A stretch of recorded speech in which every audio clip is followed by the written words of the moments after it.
like try to climb on the bed. I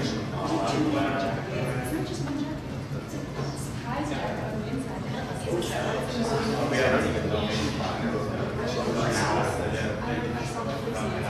I got a nice at least like halfway there. She's so lucky. But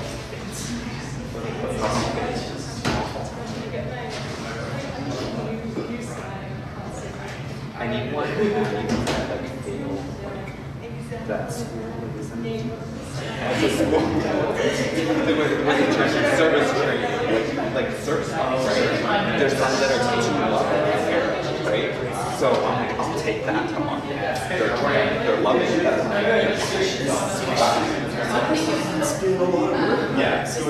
Yeah. One of my roommates is just moving to the hubby. She's like super like on it and like takes all of care of the school. I have to do stuff.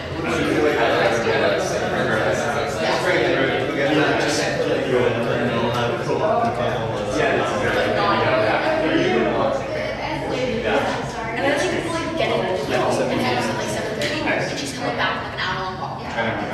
Like it's fun. I was in and then I did my own charts. I graduated this past month. Not with me, but And now you are yeah, so it's busy file.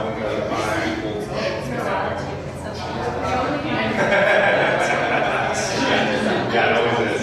We were sitting on wow, that's crazy. so that's Things like soon as written for the meetings like that today. This is the first actual meeting of the Yeah, these are great. Long conversation. No, that is a different thing. Maybe Feedback is always good. no, there's final time scale.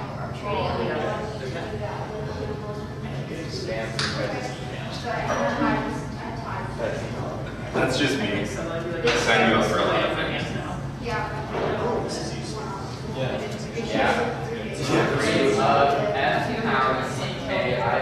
Yeah. Okay.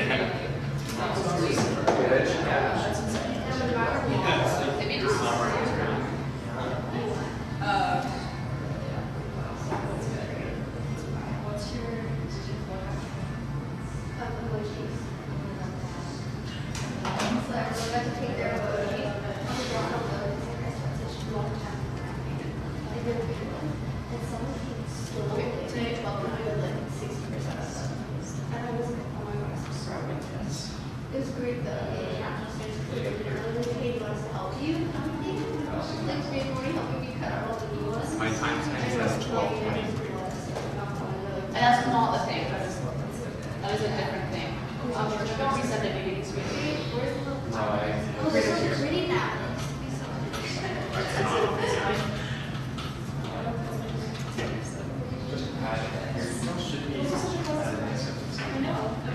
I knew you were going to be good too. But I was just obviously.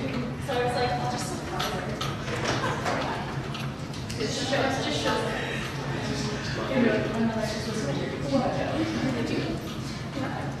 I'm not even on council. I'm just here to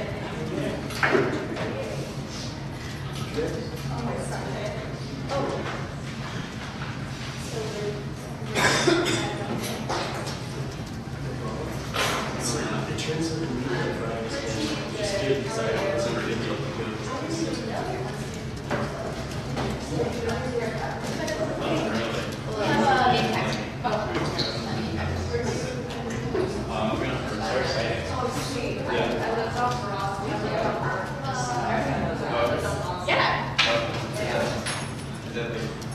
They didn't have enough time to really report.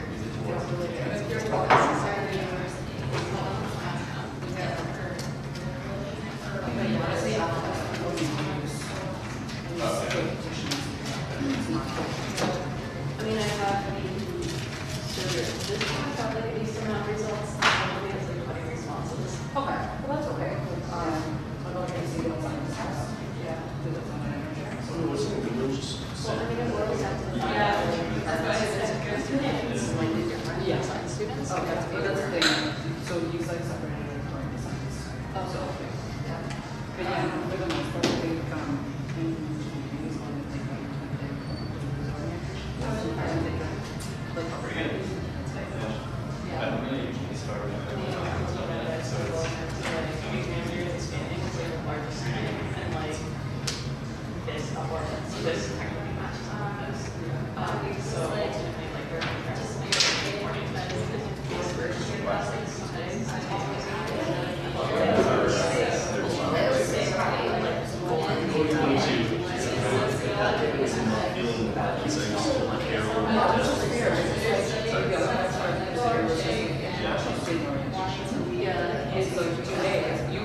Oh, because sorry, I went to the drill pool and I know he said they go for making today. I lost it, so I'll fix it. I love the candy burger. Oh, that's nice of you. Priorities are gonna go see our faces. Yeah. We're ready to see your faces next, but I know. Well, they're nice. Yeah, aside from that, there's like things about like what they think should be there for like reading the agreement. So everyone has to be different. It's so widespread that you can't watch it. I can't say like Yeah. does environment want more because we say this? It's not more than no, but yeah, they want. Okay, they want it. And then they do this because that's true. So like, Usually we don't have a lot of exams, so like.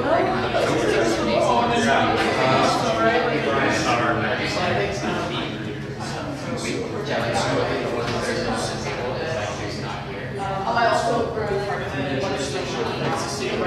Yeah, the full list of counselors is printed up on the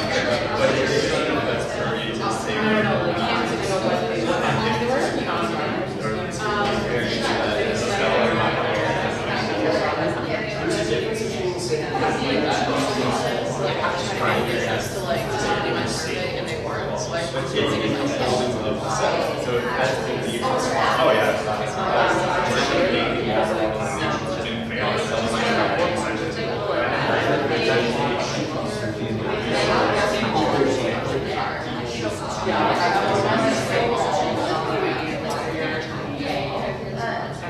Yeah, so I mean, not much.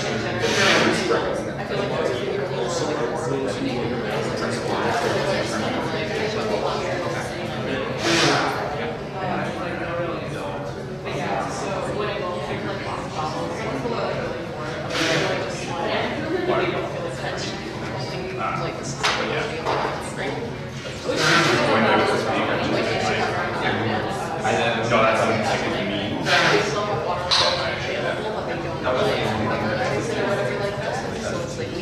Yep.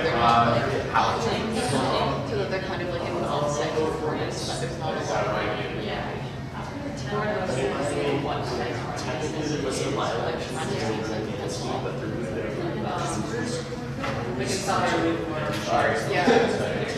None of these stories. Hold on.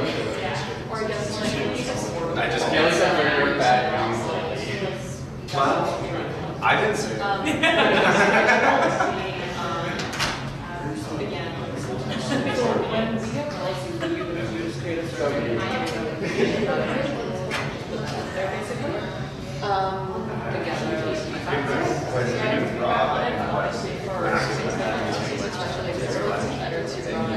Like ground truth, something like that, like whatever. Are you still on that? Yes. Well, I didn't say it. You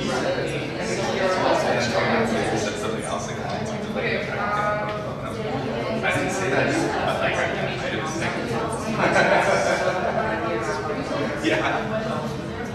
And I was like, wow, too low. I'm like 20 minutes. You're trying to figure out what I say. We stay on for it, or do we have to like, are we gonna have to like run again? Most of them are for the year. Thank God. Depends on the committee, but ask for a committee, like, most of them are for the year. Okay. So the VP for ESS is.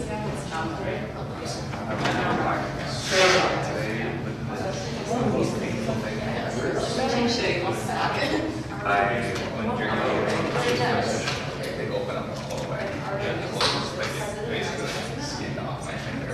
Well, it's very different.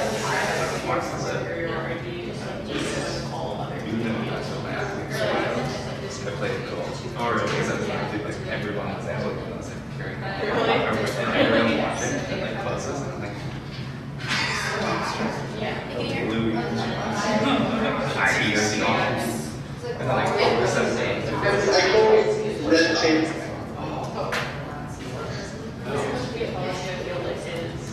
A good idea to have about, especially since like in a lot of classes, it's like actually, do you want video or do you want voice listening? Yes, students who don't exactly study. I have two classes. I'll message you during the thing through here. There's sometimes you guys can't hear me. Yeah, that's right. I'll let you know the rest. Okay. And also just stuff about like.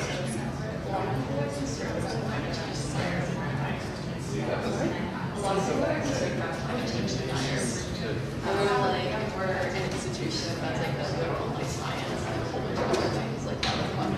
Are we like supporting speech of the people who are not releasing this evidence? Wonderful. Like the whole,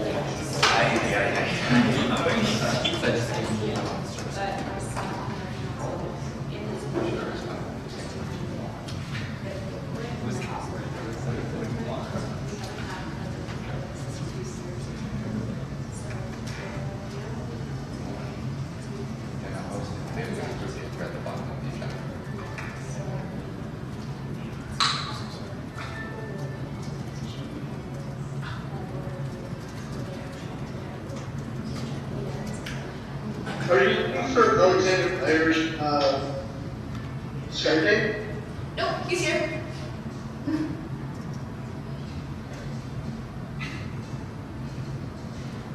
Alright, do we think everyone who's gonna show up is here? Alright. So,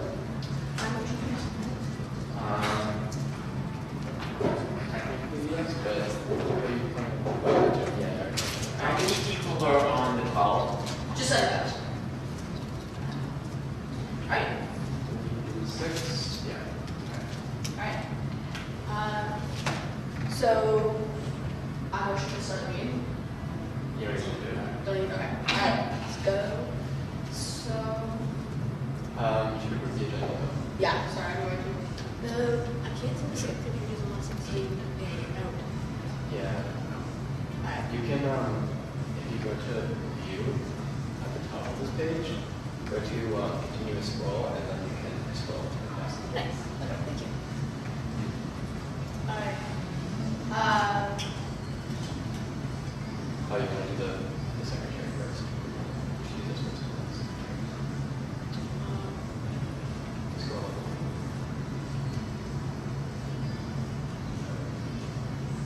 Did you do this one? You've done that? Okay. And then this one. Should we have a second for that? We don't actually need to do that.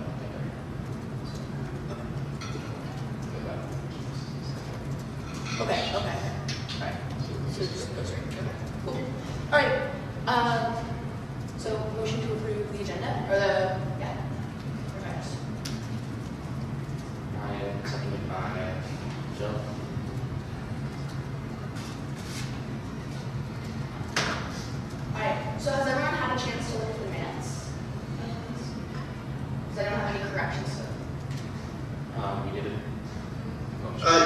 I have a question for them.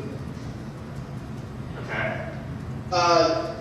Tristan, I marked as absent in the last 2 meetings, but I was just telling. I don't know if that can be correct. Yeah, that can be corrected.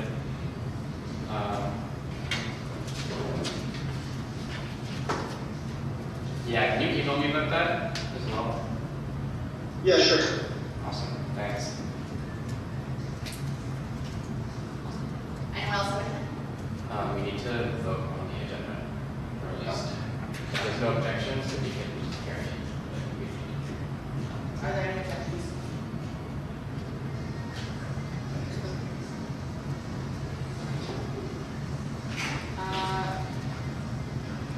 There's no other things we Just ask for, if there's no objections, then we can say things. So are there any other objections to the minutes? All right, so if there's no objections, then we can just carry the minutes. Awesome. So I didn't receive any council or committee reports. Does anyone have any that they would like to give? If not, we can move on to the executive reports. So the first one we have is the president's report. So we just finished orientation week, a week and a half ago, and spoke at several events, including leader appreciation, board welcome, transfer and exchange orientation, and an SSO event called Leader First Year Meet.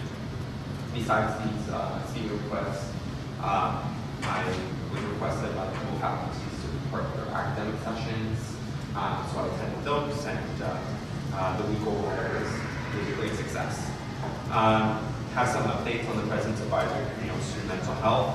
At the end of July, the committee posted all the panelists, so there's 5 new panels reporting to the President's Advisory Committee on Student Mental Health, and it was meant to sort of launch the work of the panels, and now the panels are meeting on a regular basis, and they're tackling some questions that the panel derived, dealing with different areas of mental health on campus.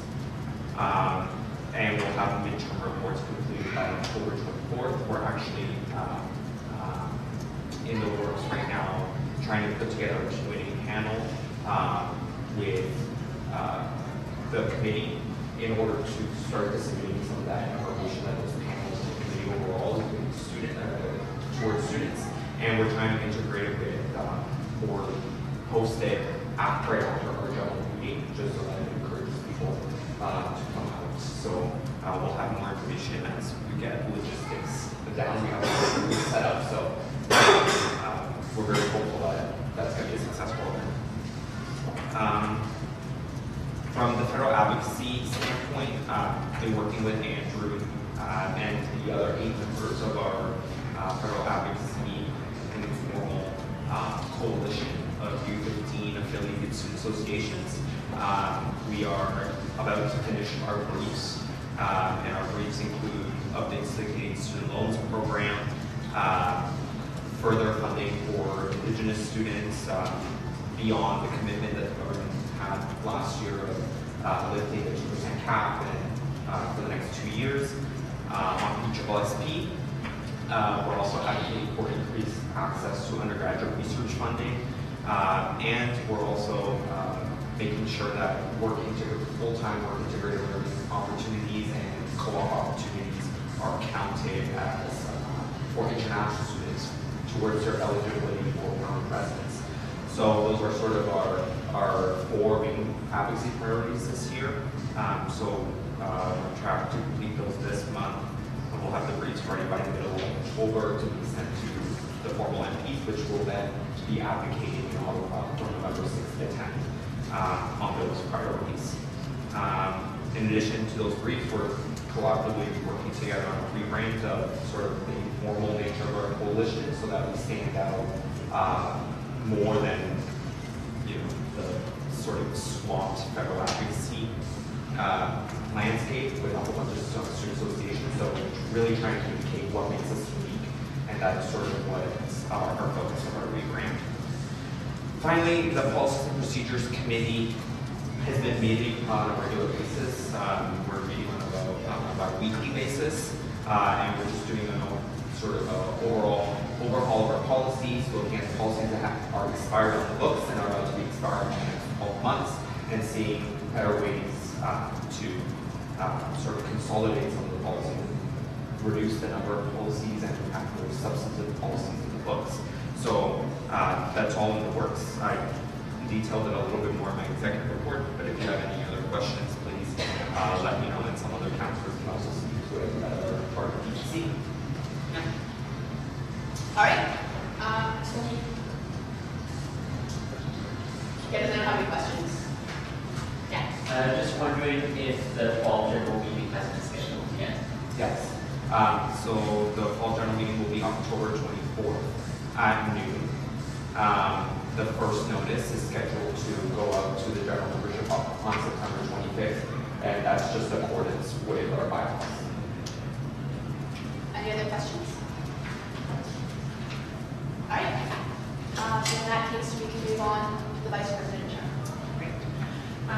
So I'll chunk my reports into two different groups. So the first one I'll talk about events. So along with Antonio, I was also able to speak at a couple events during orientation and be a part in various ways through the science welcome speech. I did a conversation with the Dons before single and sexy because that has changed over the past year. I also did an international orientation welcome to the applied sciences, arts, and environment students, and then another talk. As you know, Welcome Week just passed. I made a really, really successful week. Sixth grade bingo again was full. On the Monday night, we had between 250 and 300 students come to the bonfire. We had over 5,000 students attend the carnival over the 2 days. And then we did a ramped up Dear Future Me discussion, which is you write yourself a postcard and we send it out during the end of the week, or sorry, the end of the term. And we had over 500 students participate in that. So all in all, I think the Welcome Week was very successful, and now we're starting to ramp up for our wrap-up week.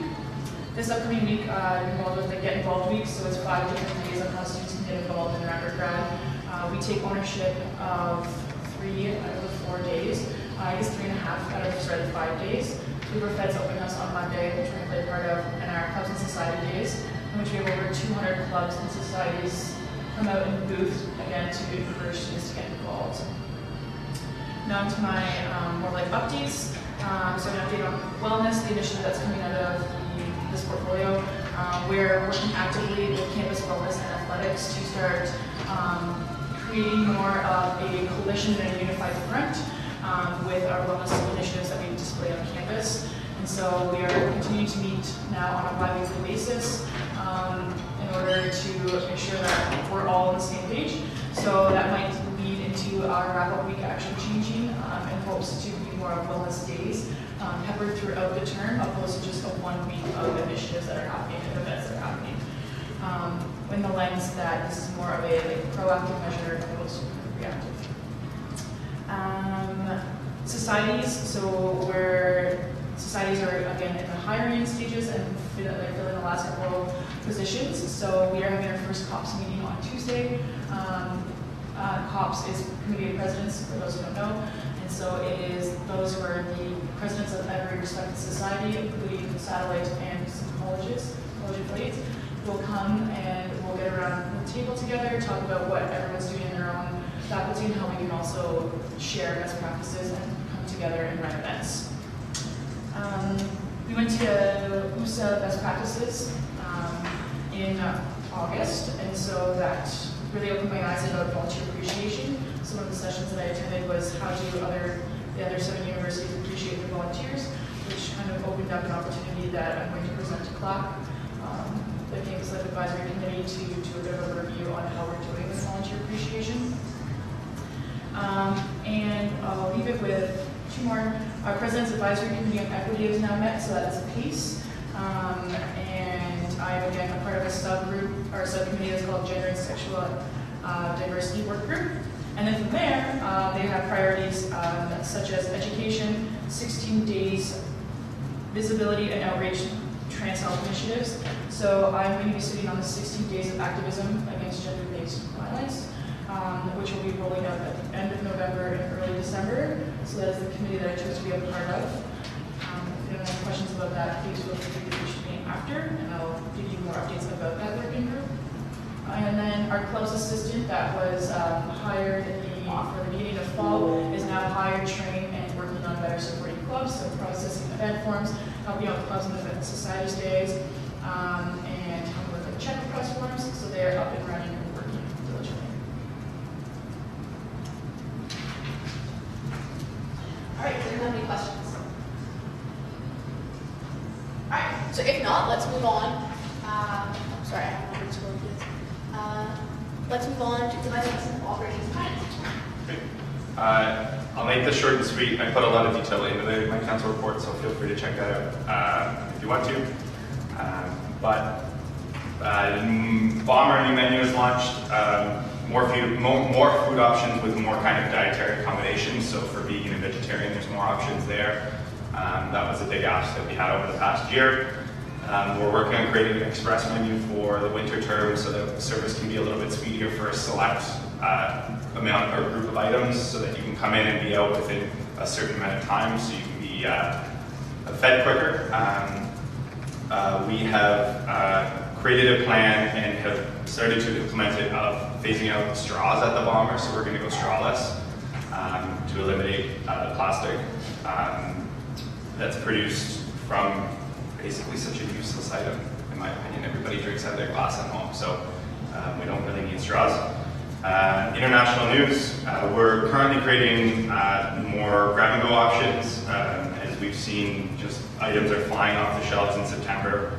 So stay tuned. We're hoping at working on like a fried chicken deal, as well as some potato wedges and things like that. Feds Use Books has been incredibly busy this term, more so than we've ever seen before. So it's really a push for affordable textbooks on campus, which is great to see.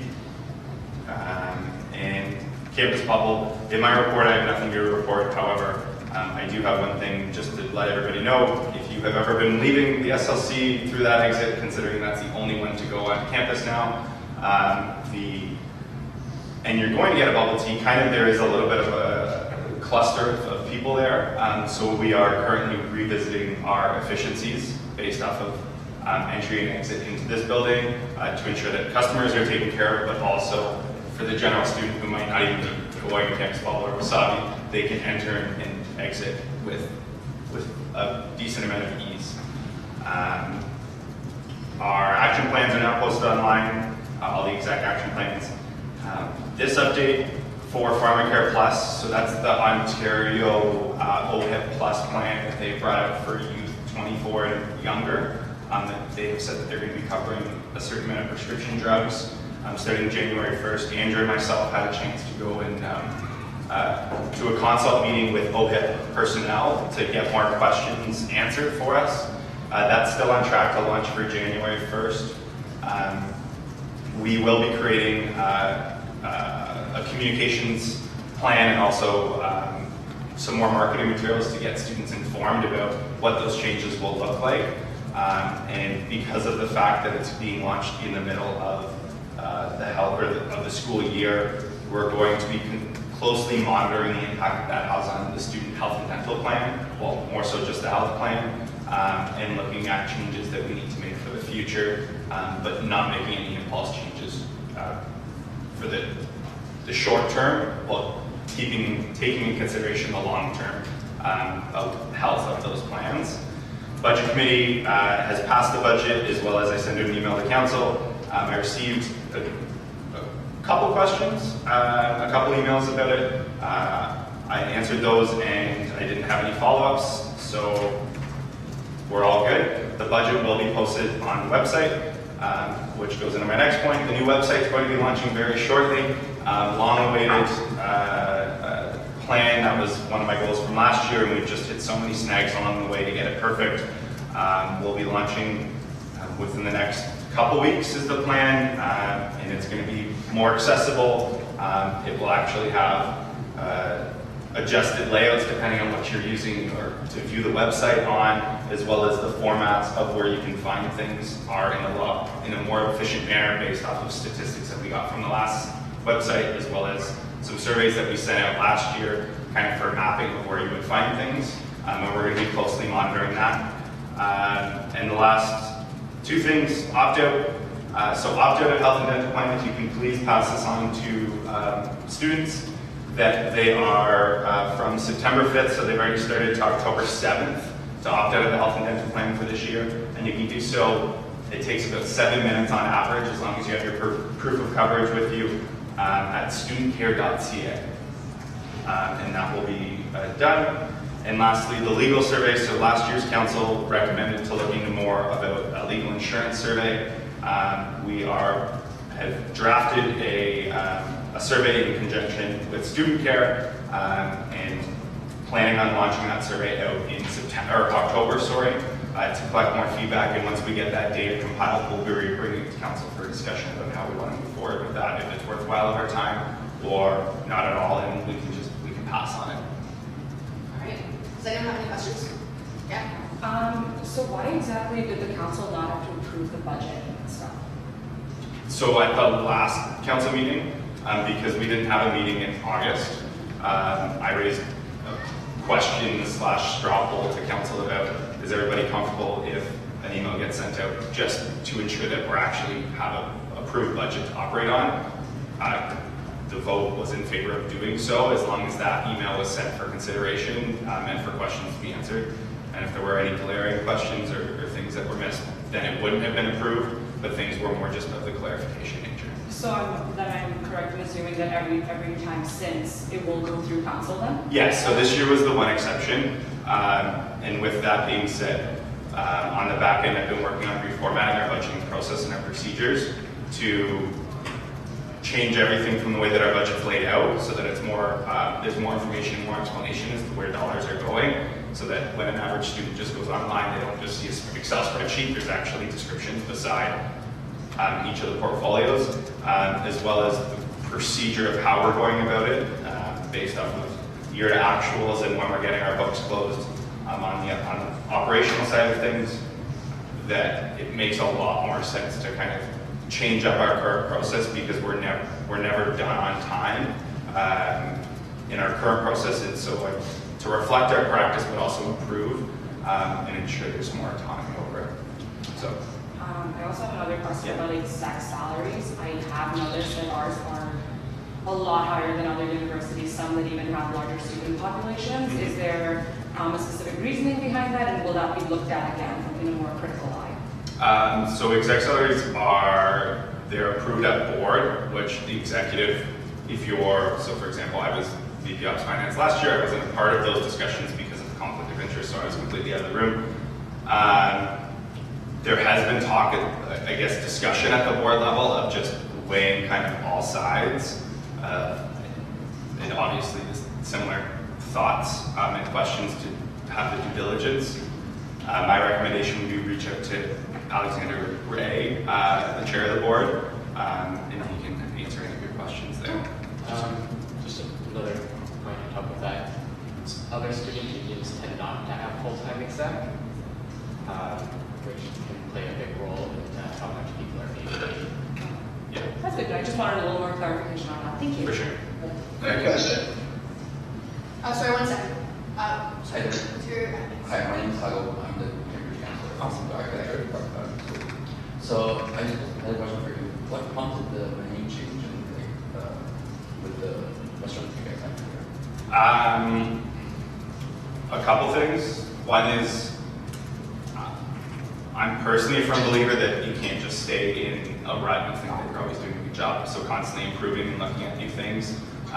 One big area on our campus that the need of students aren't necessarily being met is kind of a diversified menu option in one location. So you kind of have to go to different parts of campus or even off campus to go for trending items, I'll call it. Whereas over the past year and a half, we're really trying to incorporate different things such as poke bowls, hot grab and go.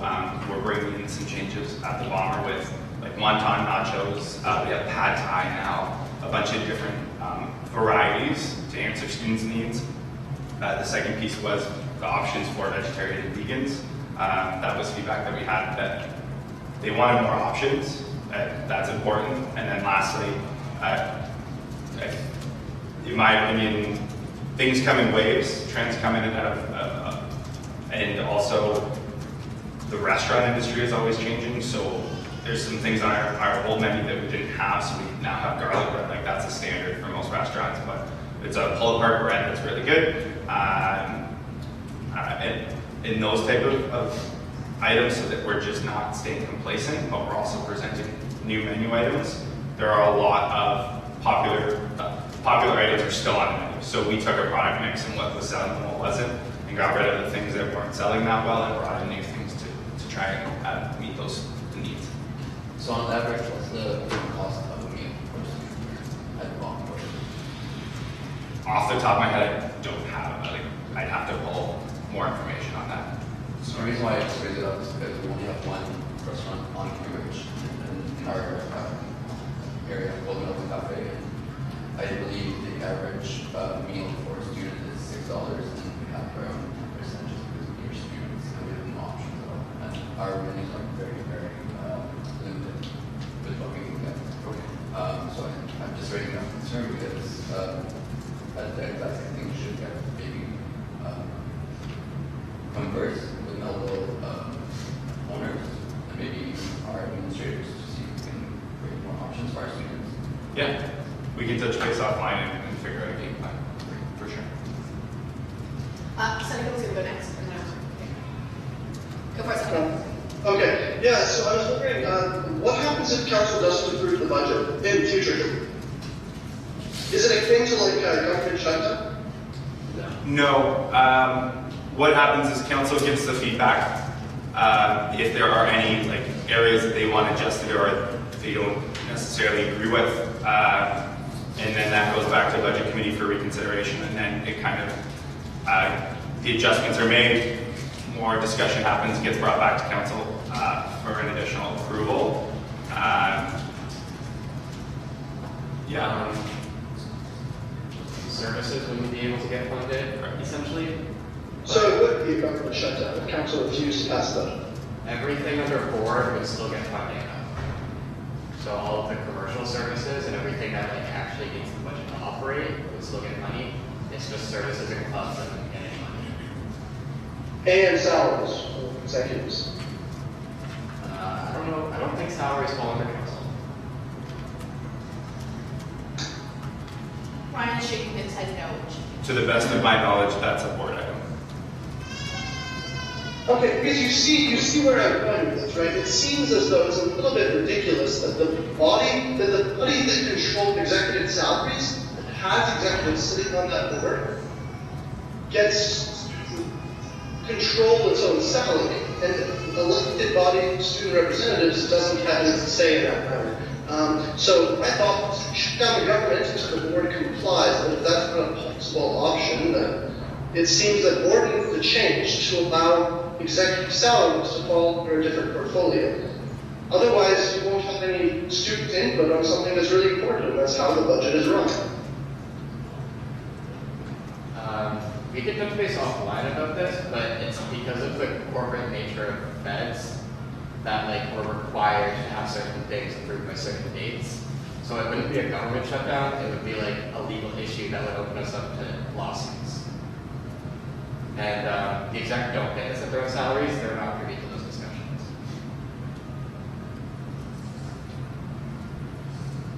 Does that answer your question? Yes. Okay. So just adding on to the food restrictions part, have you considered all options? Because that's been a concern amongst those in the city. Yeah, so we're currently in negotiations with a supplier to make all of the chicken provided within Fed's halal.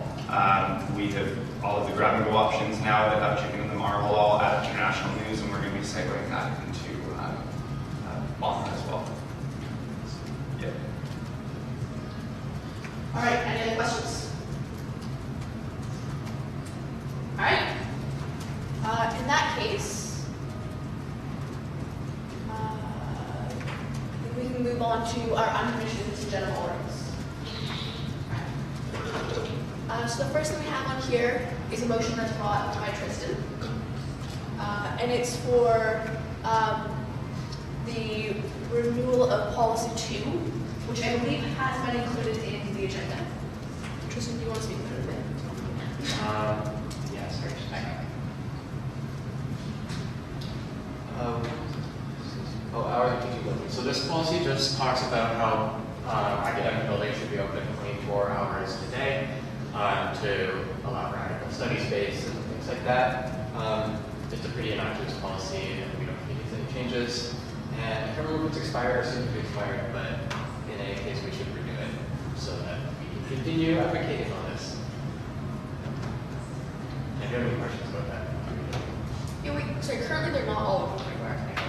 No. So, yeah, the policy doesn't dictate university policy. This is just a stance that we have that university buildings should be open 24 hours a day. And there's various activities that's happened in the past that are that. And obviously, not all of it is being successful, but. Did you have? That was my question. Sorry. Okay. Does anyone else have anything they'd like to say? All right. In that case, would anyone like for us to motion? Would like to motion to? All right, Brian motions. Seconded? All right. Perfect. Interesting. And all right. So I think next up we can. Don't we have to vote on that? Oh, sorry. So all in favor of renewing it? Opposed? All opposed?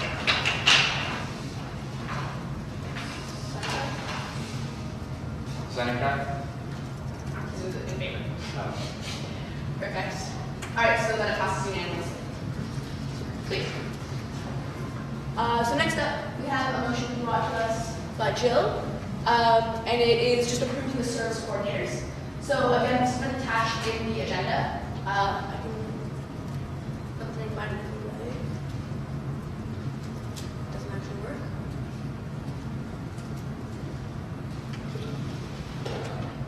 There we go. All right. Does anyone have anything they'd like to say about this? All right. If not, would anyone like to motion? Actually, quick question. Is this for the whole year or for the term? Just the term. And then it'll be done again. Yeah. All right. So in that case, would anyone like to press the motion? All right. Motion by Brian. Seconded by. Okay. So the vote. All in favor? Sorry, was that the second? Easton. And all against. All right. So again, that passes unanimously. Yeah. Can I grab your card? Yeah. Absolutely. Sorry, which one are you? Suben. SUB.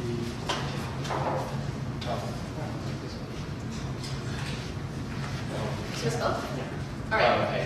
You can- Touch base with me afterwards. And yeah, and me, because I need to record you. Okay. Perfect. All right. So in that case, they had a PowerPoint that was sent out. That was just the library's update on their renovations. Did people get a chance to look at it? Does anyone have anything to say about it? In that case, we'll move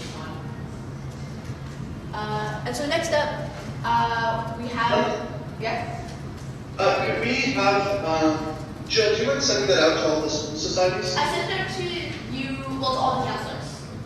Okay. And it was at the first draft of the agenda, so that was a while back, but you should have it. All right, thank you. Let me know if it wasn't actually. All right, so next up, we have a brief summary of the poll that was put out, the survey, how we would feel about extending the fall reading week, and like where we would like additional days for that to come from. If we were going to go ahead with that. Seneca, that was brought forward by you, so would you like to give us an update? Sure. So I will also give you an update on what it read so that you guys know what was asked. There was some confusion from people, I think because they didn't take the time to read what it was actually asking. So it said, this year UW piloted a 2-day fall reading week. Some campus partners are considering extending this pilot for a long reading week, and this would be finding 2 days in the term to reallocate to it. if the reading week works and how would you do it? That's the question we ask students. How would they solve the problem? Here, communicate your opinion on the matter, we can communicate for you.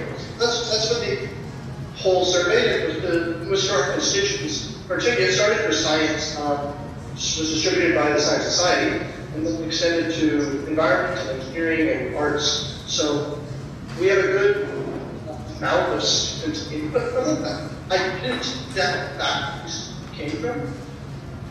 Sorry, Seneca, I think I'm having a little bit of trouble with the connection. Can you say that last like couple sentences again? Yeah, sure. I didn't take down which faculty students came from, but it was a fairly diverse set because it was being shared by counselors in handfuls of the faculties.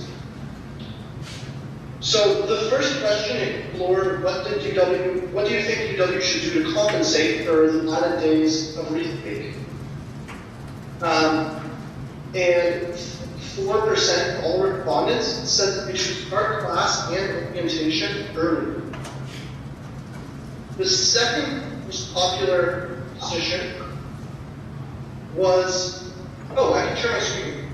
Yeah, if you're on Skype, I mean, you can just. Oh, I didn't know that it was being prevented though. Okay, sure, yeah, I'll share the screen, no problem. Alright. Let's see, which window? This one. Okay, you guys see that? One of the things I see in class. Sure.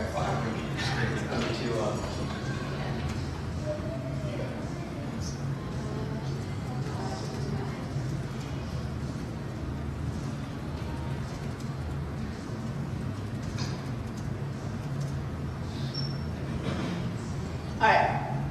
Your screen's up. Okay, perfect. Maybe I should zoom out a little bit here. Okay, so the first question we had asked was how should you compensate for the added days? I will note there was no get rid of reading week option, but the reason for that was because we are currently within this 3-year trial period. So we're going to have a reading week no matter what. It's just if we were to extend the last year to a full week, how would you want to compensate for those days? Is more or less what this was asking. So again, 44.4% preferred having classes completed 2 days earlier. Next high poll here was to allow exams every day of the week, including Sundays, and that had 38% support. Then, following that, 26% support was reducing intake by 2 days.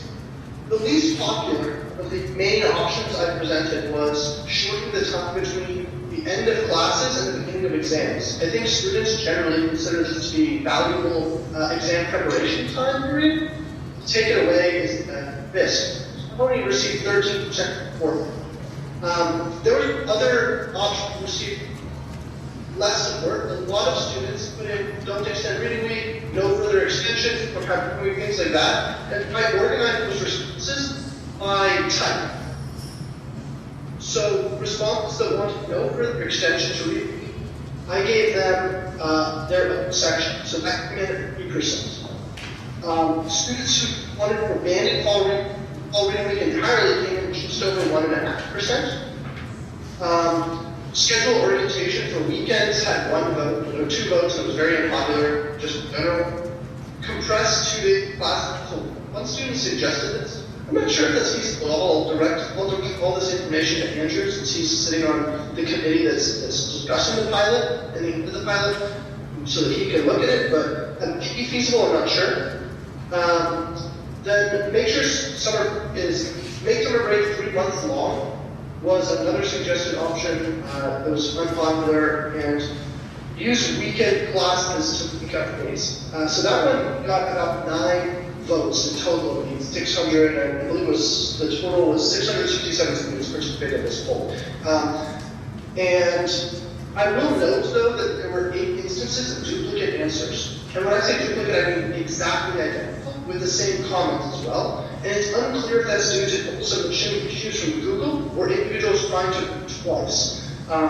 So I didn't remove that data, but if you just do the math, that data accounts for a 1.2% error in results.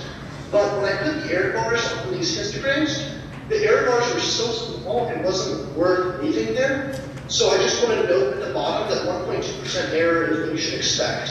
And that's if you discount all of those 8 answers. So those were the 8 instances where the MAC addresses were the same, the comments were the same, and all of the other information was the same. So the second question asked students what they would expect during the week. And overwhelmingly, students said that they want to be able to prepare for midterms. So over 500 of these 667 responses requested to be able to study and prepare for midterms. A lot of students, slightly less than half, said that reading week should be nothing for relaxation and vacation. Included in that, I lumped in all the responses, the other responses that said should be for mental health and relaxation, and I shouldn't have to do work on a reading week. I lumped those into nothing, proper, relax / vacation. So that's what that column represents. Some limited amount of students, so about a fifth of students said that they should be a little bit more actually, said that they should be able to take interviews if they're in the co-op system. And then about a little under half of student respondents also said that they should check emails daily. Very few students, 1/6 of students, said that they should have online assignments or quizzes due, and next to no people that they should have in-person quizzes or assignments due, which I guess defeats the purpose of reading week, so I can understand that. Then we had some erroneous responses that didn't match the questions, such as don't have reading week. I included them here for completeness to be thorough, and we had one that this is likely to be used by professors to give us more work. So in the interests of that concern, I think it would be important that if we do release this data, we do our best to prevent it from being used as a justification for allowing students to do work. I mean, people might see this 1 in 6 students support having work over reading week.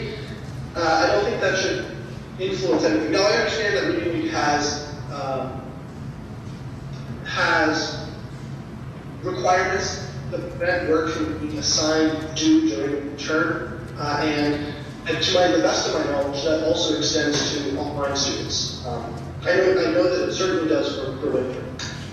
So, also a plethora of student comments at this loads. Sorry, it's rather slow. There's like almost 550 student comments. I put 2 columns here of different comments, just to put it in half.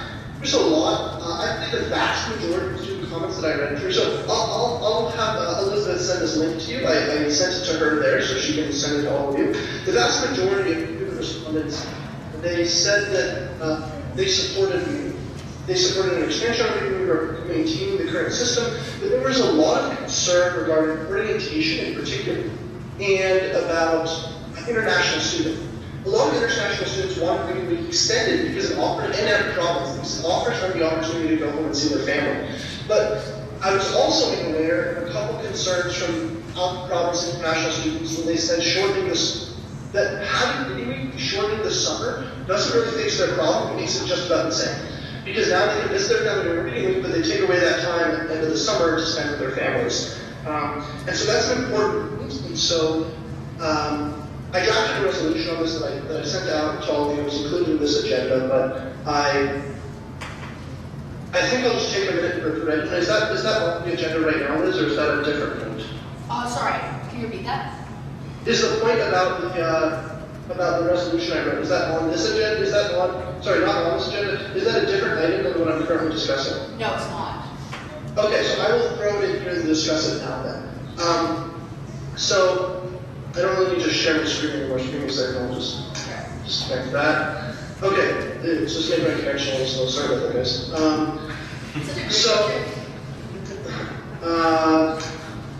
Yeah, so what I wrote in my email, I'll kind of reiterate that, but the proposal I wrote, it pushes for a referendum on the extension of fall reading week, either for a 2-day pilot or just in total, depending on what the analysis, the impact analysis that we are going to be doing after this year of the 2-day fall reading culminates. And I believe, again, Andrew is on the committee that's looking at that. That's Andrew Club on BP Education. So I went through a good portion of the night last night and the couple days before looking at how this affects students. And I had the opportunity to get input from Jason and Elizabeth and Rebecca, who are in different faculties, and kind of eye the options. I also consulted a couple of the student societies to see, or a few of the student societies, not just two, to see what the consensus from them would be on this matter, because they're kind of a closer government than we are. And so I'd like to thank them all before I continue, but last night I particularly spent time looking at the impacts of international and foreign students. So international students, if you look at the student headcount data, which I included in the resolution, they make up about 25% of the student body. And out of province, there's no good data on this because it's not available from headcount data. But when I download the data list, it indicates province students come from what I guess it indicates postal code, so you can correlate that to province.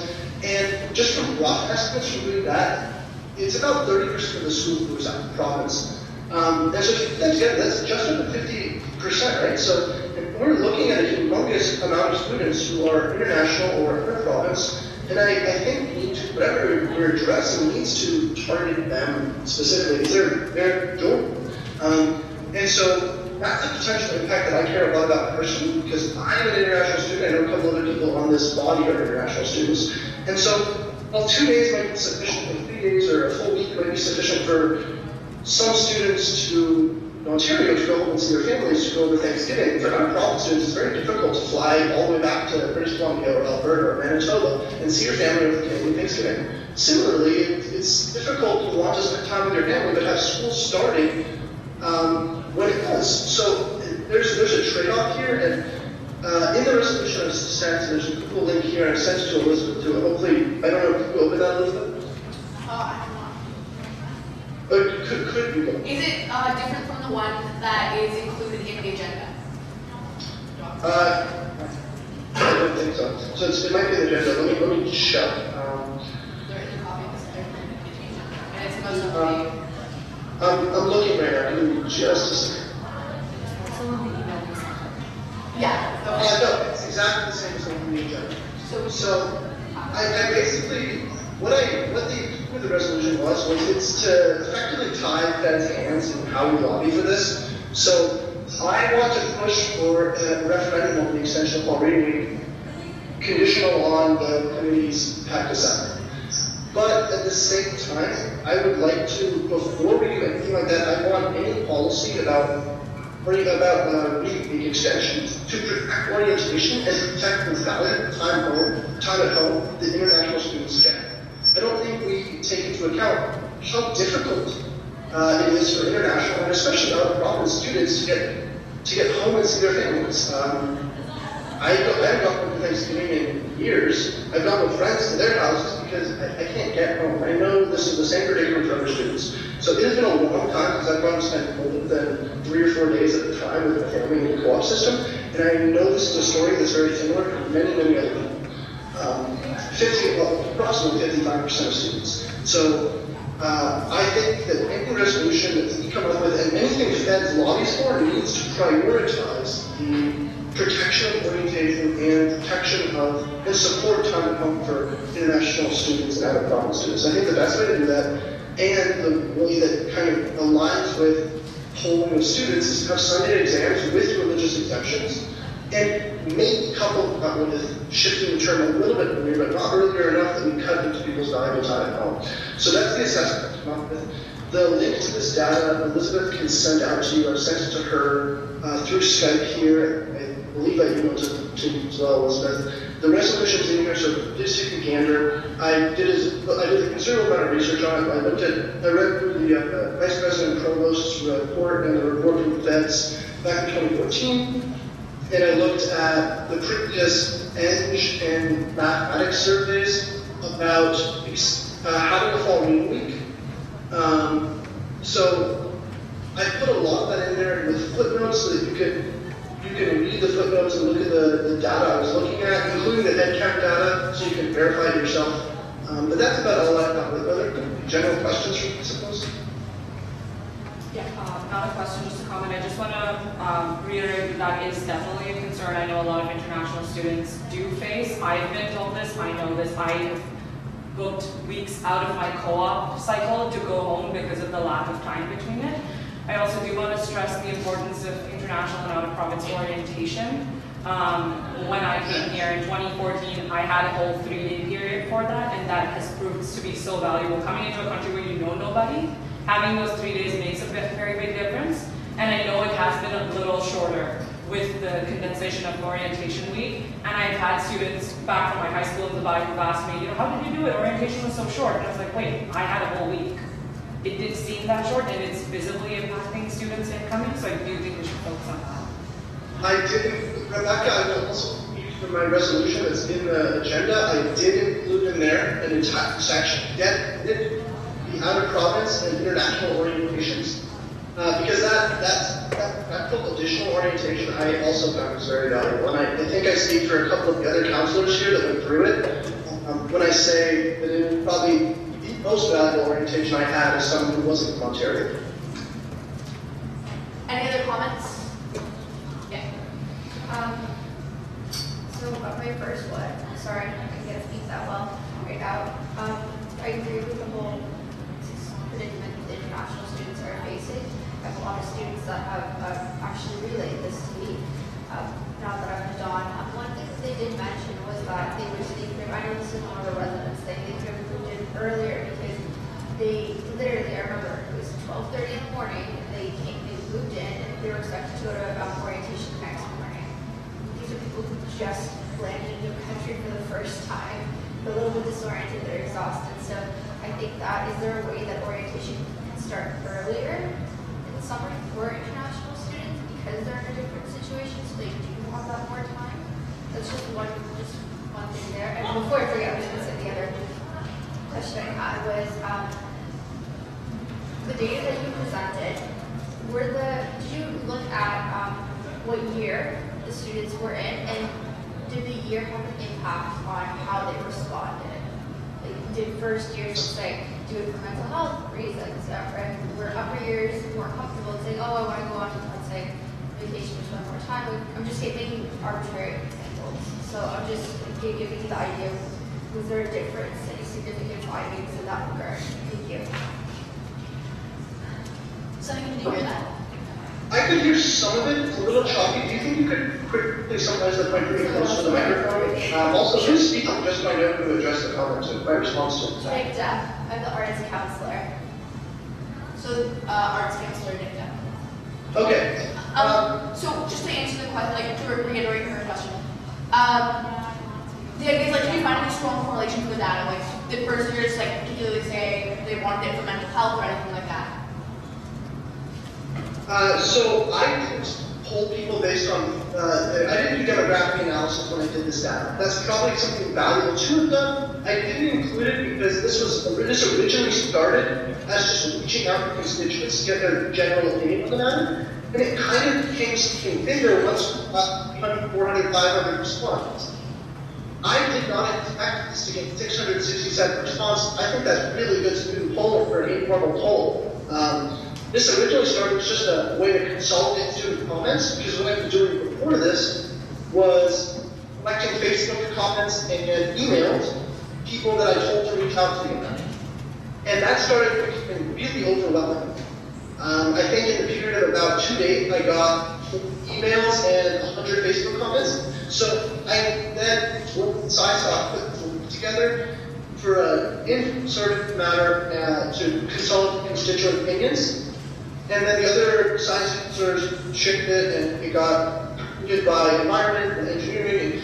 It was a good source, and I know ASU passed it along. So it was a good source of information from a bunch of the different faculties. But I didn't actually break the demographics for faculty, program, year, things like that. I was reached out for emails by a few first years who said that they would like to be offended. I was also reached out to first years who commented on how important orientation was to them, and one international first year who also said the same, and said they wanted culture, they didn't want to come talk or anything. So I thought building any decision on quality week extension and correlated and coupling it with decision on protecting orientation and protecting international student rights to families was important. I'm sorry I can't tell what the summary opinion of the period was, but I can say that, you know, any higher year student has gone through first year, they know the value of orientation. I don't think there's many people on this council who would say orientation is not valuable time. That's kind of what I have on that. Are there any other questions? Brian. Sorry, that's not really a question. More of a, I'm going to say, reassurance to people in the room. I have had conversations with Andrew I'll say without this data, but we still came to very similar conclusions of things to consider with him in that working group, as well for people around that table at the university to consider and basically base their decision off of. I'll say in the absence, or in the thought of time that, and I'll speak on behalf of myself, thank you for doing that survey. I think that reinforces some of the thoughts that we were having without any data to back it up, as well as we recognize the importance of orientation in first years regardless. I think if you're out of province international, but especially if you are out of province international, because it is a completely different community, different landscape to navigate, that this is really important. And I would say I know that you already have connected with Andrew, but if anybody else has thoughts or questions, more things that should really be considered, connect with Andrew as well, because he's doing some really great work on this, and has some kind of, I'll say, insider knowledge of the process that's going to be undertaken with this review, and what decisions are going to be made off of orientation being a full week, fall reading break being a full week, what has to be kind of, what do students give to get, I guess is the way to put that, and he's part of that whole analysis, so I would touch base with him. One thing to add to my point, and maybe this is better to more Andrew, but so I don't know if you can say it, we'll shoot him an email. But I think the council just needs to know this too. We have a PR problem. A lot of people think that doesn't very much worth that act without consent on or involvement of their thoughts and their concerns. And it is important that we, especially Andrew on that committee, that committee makes public and advertises its consideration. Because when running the survey, I got a lot of emails, and a lot of them very rude and crass and foul language, but a lot of them were just concerned because they felt that some communicating problems well. And I think this is a good example of that. So I think that committee in particular, and I know it's a university committee, I think that committee in particular would be either feds to create infographics about their work, or they do, but in some manner we communicate effectively with the students what's happening, and I don't think students are going to read a blurb of text. I don't think any students have had any of the emails from the president of the university who sent out a 6-paragraph essay with its own MOM. I don't think anyone's read that ever. So. Yes. Yeah, I just want to kind of like address this to Seneca, but yeah, so the Environment Council has prepared their own fall reading week questionnaire, and we would like to send him the link to add that onto his like research results. Yeah, definitely. Good. I'll just consolidate drafts. All right, Kim Small. Yes, just I guess this question's meant more for one of the execs. If there's any idea when it comes to like what the university's timelines are in terms of like next year's schedule, just to get an idea of what, like how quickly we need to decide how to proceed this next year. Again, since Andrew's not here, for me, like I've had various discussions with him one-on-one about this issue, so I can't tell you like the timeline that the committee has come to consensus with. So I would again touch base with Andrew to find out that information. Yeah, you table this discussion for when Andrew's here. Our next meeting, so we're just going to keep going. Can I suggest something else? Because this is a great policy, and we don't have any policies on breaks, which is maybe something that we should have, or it should be part of a national policy or something. So I would suggest that we accept this as a first reading of this policy that could potentially be a standing policy of feds. And then Seneca, who's already on the policy procedures committee, can work with me and Andrew to develop a standing policy for this, and then at the next council meeting we can vote on a finalized version. Yeah. Sorry, just point of order, I guess. The agenda reads that this was just a brief discussion and no motion was actually included in this agenda. Well, in the actual agenda. So if we're going to accept this as a first reading, We could do it in business. we would have to do another business to actually do that. Sorry. Yeah, no. I hate to be involved. Yeah. I just want council's opinion. Do you think it's worthwhile doing, just because, as Monica mentioned, he wasn't expecting this to be as successful as it was, doing a more comprehensive one, where we actually sit down, break it down, make it very detailed so we can play around with the data a lot once we get the results. Do you think it makes sense too? Is it worth our time to do that? Just, you don't have to answer now, just something we're thinking about. All right, so small and then Stephanie? I was literally just giving a thumbs up to it. Oh, sorry, okay.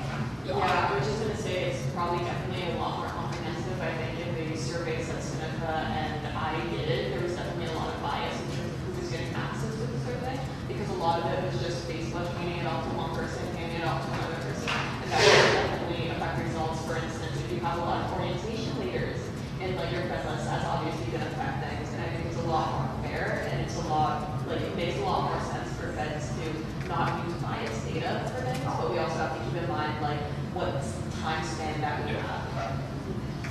So I would recommend that Seneca connects with Andrew because he's already done so much work and deep dive on this. They can connect and go from there, would be my recommendation.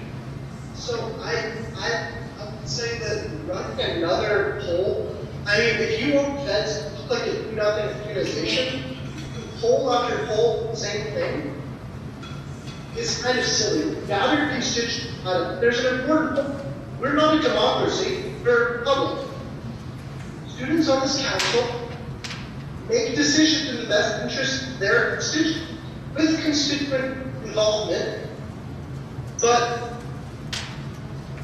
we don't necessarily do it based on their students. For instance, the majority of students in data polling I took, I'm sure a similar result was observed by McDermott, was that most students want to push classes and orientation earlier to accommodate a fall break. But this might be seriously targeting international students, even by the fall break. So there's a trade-off, and we make those decisions for them in their best interests. I am more than happy to refer the policy for reading to the Policies and Procedures Committee, but I think reading poll after poll is kind of silly. I don't think that that's particularly biased. I mean, 667 respondents. How many orientation leaders are there? I mean, as a percentage, that's probably less than 10%.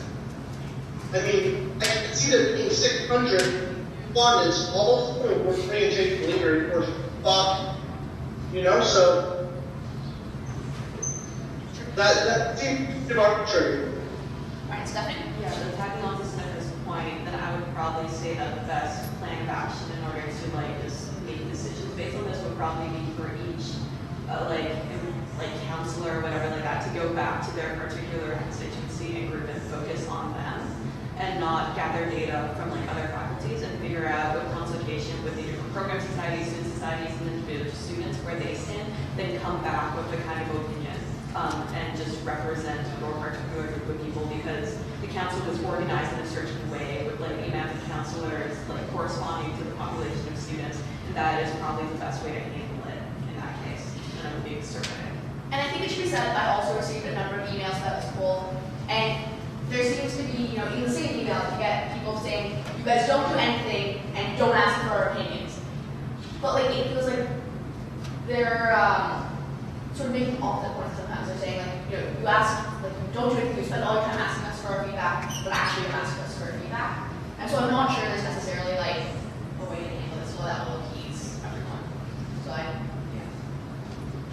Yes. Just adding on to the discussion here, maybe it is worthwhile for each different counselor from different faculties, so like engineering and arts and whatever, to go actually speak with students and kind of get what their mindset is, what it is that's getting them to respond to the survey and why would they say this.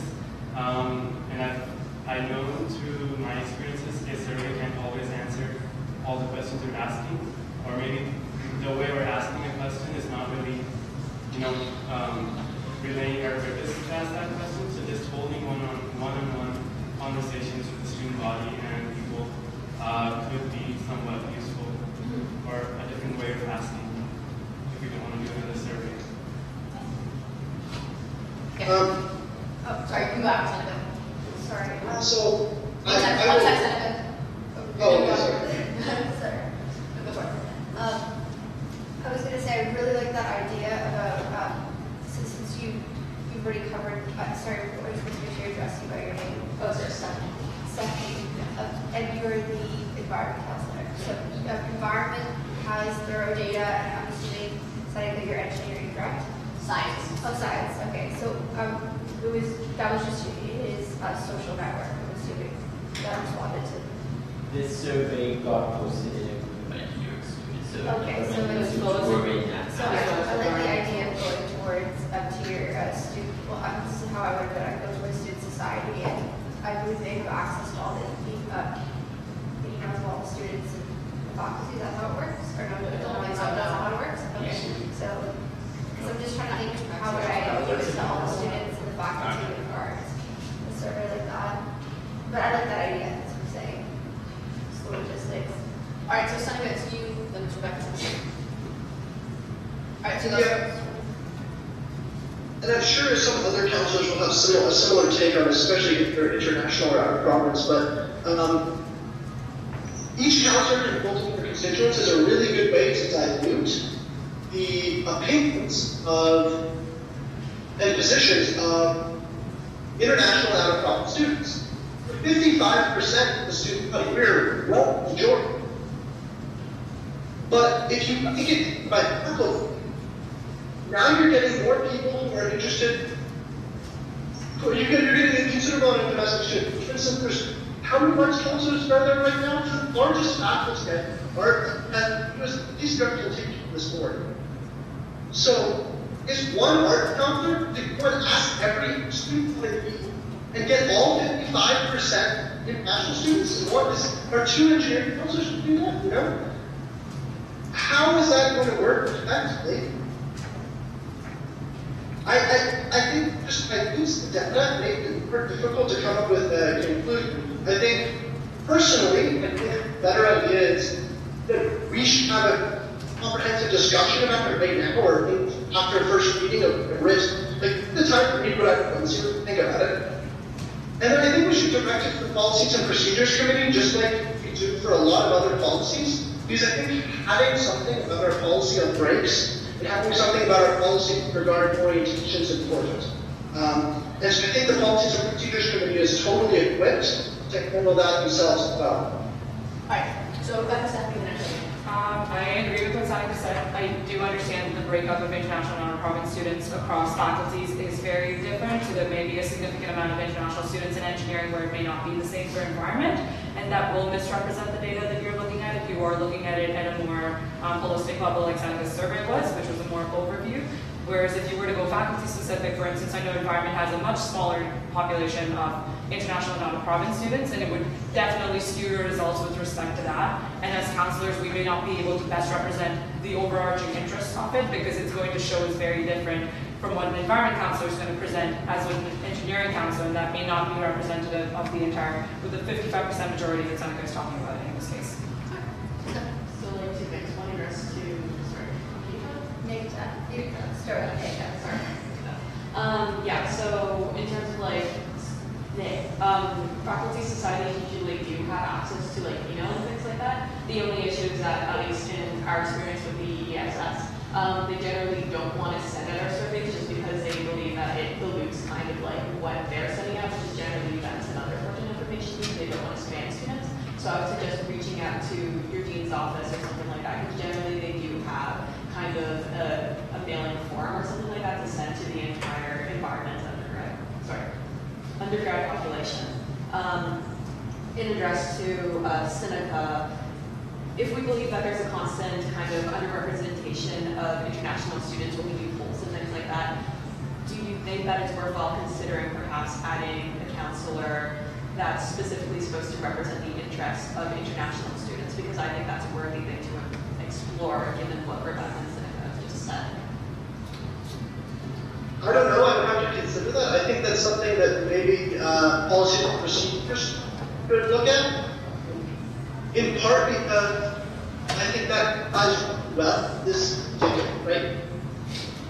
And so if you're going to be doing research on this already, then that might be a good need to do research on both at the same time.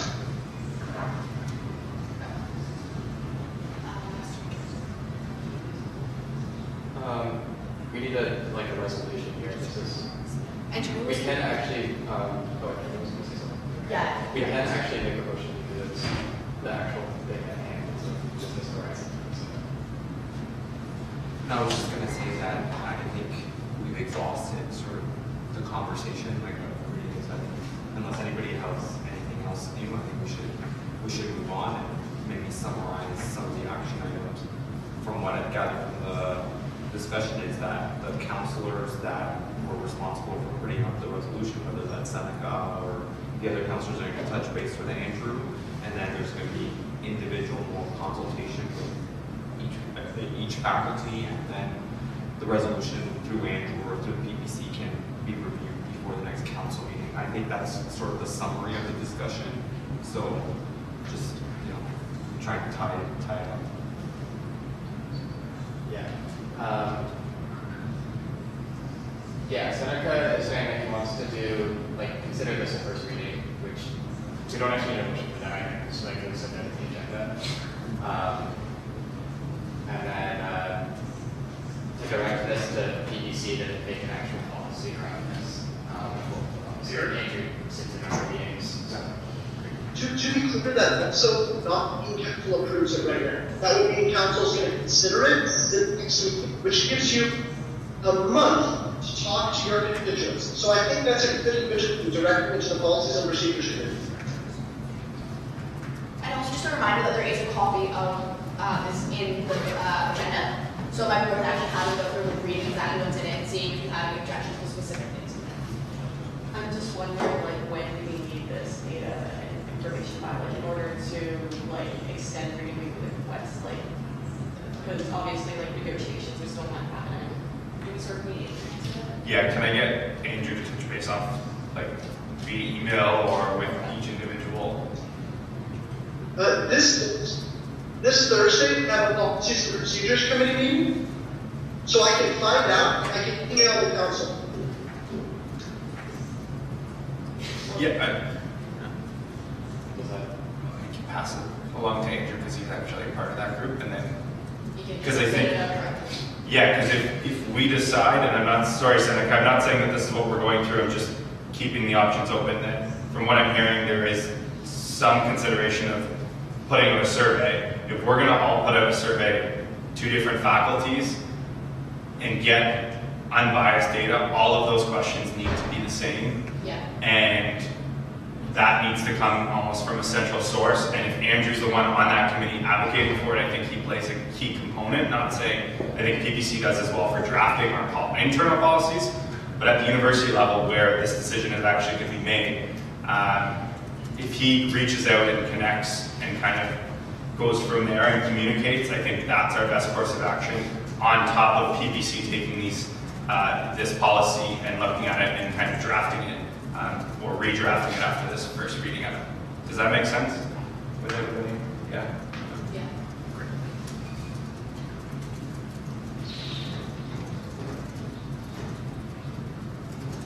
All right. So in that case, yeah. So I think to kind of just one last thing there, I think that it would almost be better to run one event survey with year and selection options, which I think that addresses the arts counselor's point about knowing what first year student versus what fourth year students. Yeah, I think that's actually the point that Brian was making. Okay, sorry, it wasn't clear. I thought you meant like 4 separate or 5 separate surveys. No, yeah. I think, yeah. Is it mutually exclusive to submit the resolution to policies and procedures? Sorry, you said, I didn't hear that. He's asking the EDC with doing something. That's not mutual.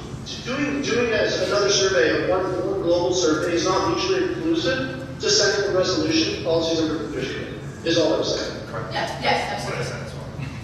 Yeah, okay, we're all on the same page. So next up, we have a motion brought to us by Seneca again to approve policies that the agency recommended. Can we just get like a first and second for that stuff, just to like make it official? Track that, right? I motion. Seneca, okay.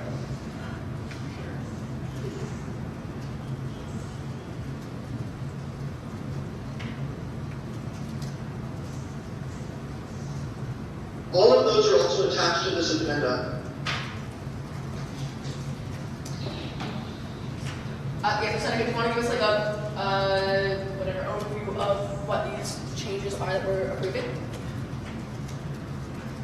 Sure, I'll just do that briefly here. Yeah. So, policy 1 is Christian university governments. It just calls for all university-based governments, so not feds. This is like secretariat, board of governors, that sort of stuff. To be an open and free discussion between that don't have confidential minutes. So students can find out what's been discussed there, can participate in those discussions. Policy 3 is the statement of autonomy, and it's what distinguishes the Federation as a separate entity responsible for administering its own affairs, and that the University of Waterloo should not be interfering with the administration of the Federation of Students. And policy 16 is academic autonomy. It is that grading at school should not be. Sorry, you're breaking up a bit. Can you repeat that? Sorry, policy 16 is academic autonomy.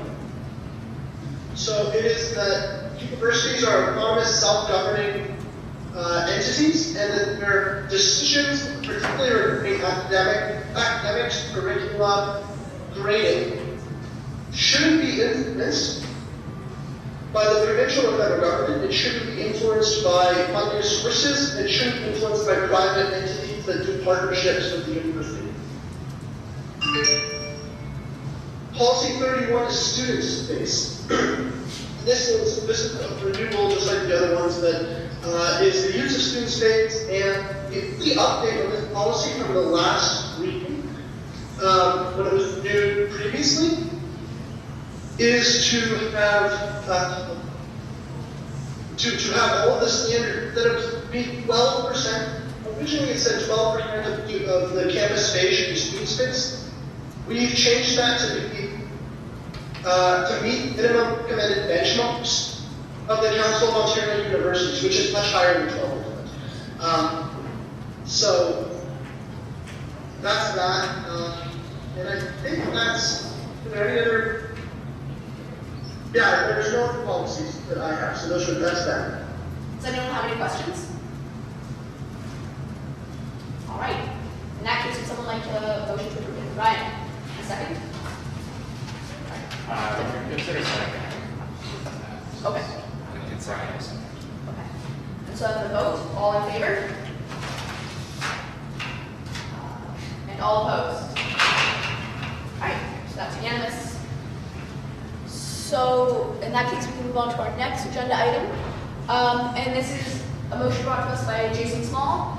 A discussion brought to us by Jason Small for the plastic water bottles. Sorry? So first I actually just like to say, because this might seem like coming out of the blue, why I actually to brought this forward was because during the summer at the Engineering Society's general meeting, a student brought up a motion relating, well in that case it was relating to the engineering CAT store, for them to stop selling bottled water to instead sell reusable bottles. That motion passed. So the reason, so I'm now kind of pursuing this at a higher level as that student wanted. So about what this is essentially, in that same idea, is kind of removing the selling of bottled waters. I identify commercial services, but really it's the international use that's the matter here. And for them to instead sell reusable water bottles. And I've done a bit of research on this, and from what I can see, it is quite possible for like the cost of $2–3 per bottle to buy a reusable plastic bottle with branding that would meet even the requirements for it to be brought into an exam. And also, I also put in here the last point is for this to also be a position that we advocate to the university with regards to food services locations and vending machines. I wrote it out as a full policy, however, I'm perfectly open to discussions, to amendments, to taking time to consider. Yeah. I've spoken to quite a few students across different faculties about this, and I'm going to have to oppose this policy for 3 different reasons. The first of those reasons is that in many buildings, especially older buildings here at the university, there isn't a lot of water fountains where people can fill up their water, even if they do have reusable water bottles. And getting a disposable water bottle is often a lot more convenient for them because they don't have the same access to water fountains to fill up their reusable water bottles, say as the SLC or the QNC. And I think we can all agree that staying hydrated is something that's very important for student success. The second thing that was brought up by a lot of different students that I talked to was that here at the university, especially with first years, there's a lot of students who make the mistake of consuming too much alcohol.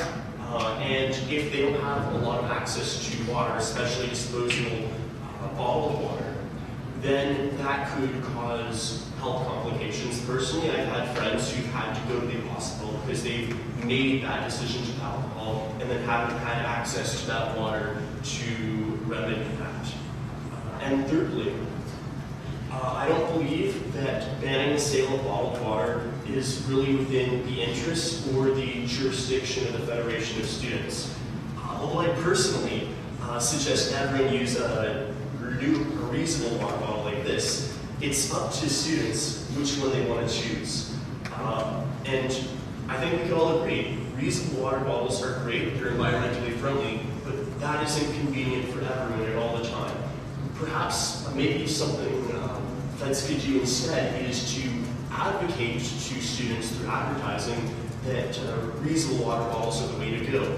But it's not our responsibility to tell students what they should or shouldn't use to drink their water with or to force them. We can tell them what the best option is.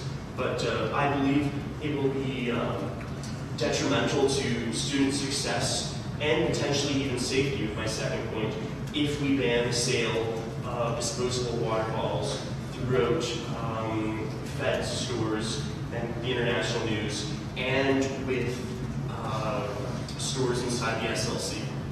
All right, so Ron. Great. So a couple points. I'm totally on board with water bottles, like plastic water bottles, being eliminated on campus. McMaster did something very similar back in 2012, and they are a water bottle-free campus, and they have had great success. However, with that being said, I'm also taking Alex's point.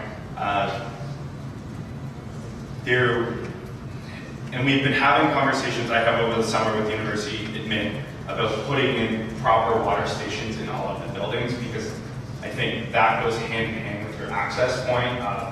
If there isn't a place to fill up your water bottle, then there's no point of having a reusable one. Because what's the point of having an empty reusable bottle with no place to fill it up on campus? On board, I think at this institution, we do need to take that, I guess, leadership side of it and push the boundaries of, taking these environmental changes and realizing impact that plastic does have on our environment, and take that quite seriously. And we're no longer the leaders, like other campuses have already done this, but we need to take into consideration that. Furthermore, in terms of passing a policy today, I would love to take this offline. I apologize that I hadn't had one crazy week, so I saw it, I was like, great, would love to talk with you further, we'll talk about it at council, to take this offline and really hash out what this policy looks in an implementation aspect, and use it as more of, I think, a campus-wide stance is important. Lastly, for Alex as well, there are many other opportunities to still provide, I'll say bottled water, but it's box water that is way more environmentally friendly in terms of even transporting them, the cost down on transport, and logistical pollution to the environment, and that still provides that opportunity for a disposable water or disposable container for people to bring glass with them so that they still have access. All in all, I agree. I think this is an important thing to do. However, how we transition out, because at international news, and this isn't, I think it's very operational, but I'll give you a background of, we buy stock obviously in advance so that we don't run out on shelves. So if it's just like starting today, no more bottled water, all of that plastic that we currently have is still going to end up in the landfill and go to waste. So there needs to be some transition into it and some thought process around the logistics. But I thank you for bringing it forward. Seneca wants to go next, and then yeah, so I'm totally fair of this policy. There's one thing I would add though. Since there aren't enough water fountain stations to fill up bottles in some of the older buildings on campus, and I think Brian just mentioned that, there's going to be an increase in consumption of pop from vending machines if, oh, thirsty and want something to drink, and there's the water bottles. So what I advocate for is to get rid of all, from at least from pet stores, get rid of all bottled liquids that are bottled in plastic, and then just have paper cup fill up. Paper is biodegradable, and if you want pop dispensing, it's perfectly fine to use a container for it, like a paper container. Plastic lids are a lot less phosphorus than bottled water.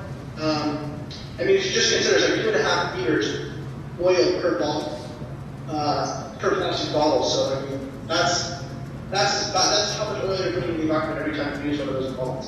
The other thing I would say is that we should just amend the policy to allow an implementation period for events businesses, because it's like going to 0 to 100 with a business is not always a good thing. And I think not only should we look at how it might influence businesses, as Brian was saying, but we honestly should allow a transition period. So that is my own. Alright, so we have small, then Antonio, the next guy. Okay. Yeah, so I'd like to respond to a whole bunch of points raised by Brian and Alex. So first of all, yes, I'm absolutely open to discussing implementation and putting a transition period and all of that. So yes, I'm certainly fine with putting an actual motion off to next meeting and us working out all those details. Also, as it's been brought up, and probably something I completely forgot about, is I definitely want to integrate into this something about approaching university to increase the density of water fountains and water refilling stations, since that's definitely not at a density that should be at across campus. That being said, with regards to Alex's first point about accessing it, I would say, well, yeah, density is not where it should be. It's certainly, I'd say, in almost all situations, you would be closer to a water fountain than somewhere where you could buy a bottle of water anyways. So I'd say that generally responds to your points about that. And I think in terms of, I think that pretty much also applies towards alcohol consumption. If you think about on-campus alcohol consumption, you're primarily thinking about the bomber, whereas of course if anywhere you'd be able to access water. Sorry, I'm losing track of what Alex's points really were. Oh yeah, and also I'd say also to that idea, you were kind of implying the idea of like force. Like, I think that's a wrong way of thinking about this. We're not really forcing that obviously these places off campus, that's all. It's more a matter of, given that Feds is a non-profit organization, and it has to, like, it's kind of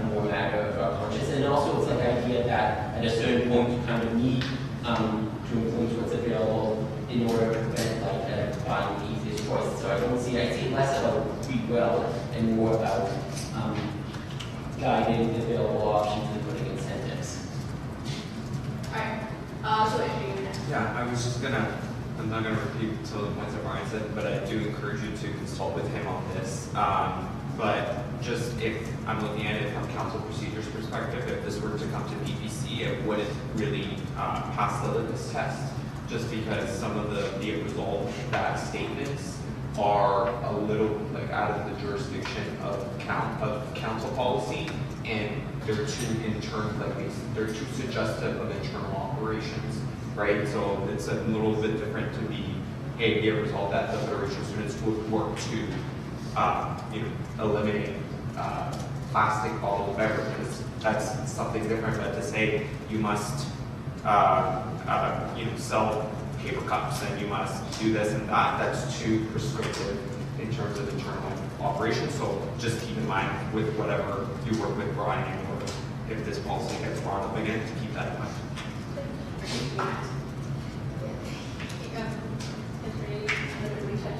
Because I'm going to say at least 70% of it. Another thing I was going to say is I like to play devil's advocate. I'm totally for this.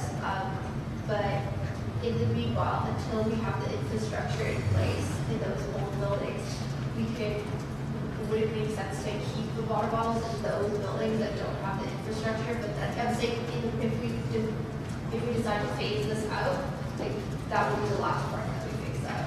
So just keeping attention on your points big up for that. And I also think this is a great opportunity for feds to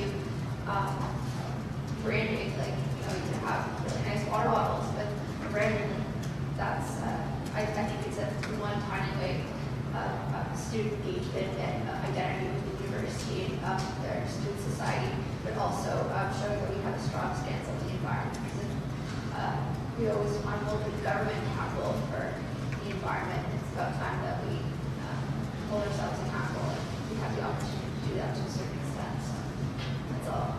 Alex, next.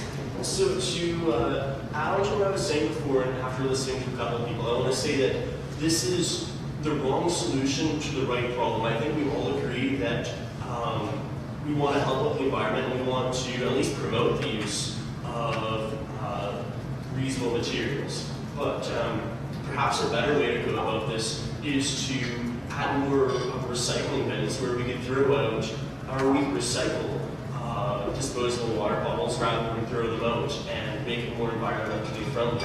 We could perhaps advertise saying, hey, it's cool to use reusable water bottles, don't pollute. And I think that would be a much better way, and a way that would not make students quite as upset at feds as a lot of people have suggested they would be that I've talked to if this policy is passed. And it's a much more individual way to do this, because you aren't going to perhaps force is the bad word, as you said, because they can still buy disposable bottled water off campus. But it's a way to do it using their involvement, making it their choice rather than the choice of feds. And I think that's a much better way to go about fixing this problem. Does anyone else have anything they'd like to say? Yes. All right. So Easton and Seneca. What's that? I was wondering if there's any sort of precedent with stopping the sale of a certain product, with cigarettes or something like that, sort of in a similar manner to this. I don't know if that's like, can you elaborate more? Sorry. Or can you elaborate just a little bit more? So, like, are there examples of other products which have been, like, under the sort of moral conscience of council, have been decided on to no longer be sold? So, like, for example, cigarettes or something like that. Yeah, so, sorry, can I respond? Cigarettes is a tricky one because that was actually mandated by the government that cigarettes aren't sold on university campuses. To be honest, I'll say a little bit of this policy is in the weeds of the operational level of, it's rare that somebody comes forward and says like, ban this specific product. And because it's, water bottles are, like, so many different brands compared to like the chocolate bar or other items that we sell that this isn't really that common to come forward, at least from my knowledge and my history. So there's not a lot of precedent out there about similar courses of action, how to implement whatever, diversification of what your product mix is. Right. Yeah, and I guess, Is it policy on environmental sustainability? yes. And I was going to say that Jason noted the policy on environmental sustainability that Feds has. I encourage everybody to go take a peek. I don't know off the top of my head word for word of what it says, but it's that we will basically partake in sustainable purchasing. And then, sorry, the last point is if water bottles aren't sold, we'd still integrate boxed water that have resealable lids. Like, it's not just like a milk carton. So that's still going to be an option for people to consume water on campus in a takeaway manner. That it's not, they just vanish. It's just another way to consume. That was more of a point of clarification. All right, so it's Seneca, then Stephanie, you want to go after? Okay. So go for it, Seneca. So just to address a couple of points. I think one of the end chancellors brought this up earlier, that it wasn't the jurisdiction of council to make a ban like this. I would contend that that's incorrect. The operational stuff is 100% the board, but in terms of drafting policy work, personally, I think we should amend the environmental sustainability policy to include this. Then that affects businesses, which Feds as an organization run or overseas, and ban the fill of plastic bottle from Feds businesses totally reasonable, and encouraging Feds advocating for diversity ban. The same way I think I mentioned earlier as a masterclass, it's a really valuable thing to do. And so what I liked was that we take a quick straw poll to see what the support for this is. And if it's more than 50% that we have it directed toward the policy and procedures committee for policy consideration, research, and implementation. And then in 1 month, PCC can present it to us at the next council meeting, and we can have another discussion and maybe vote on an actual policy that seems a little bit more comprehensive.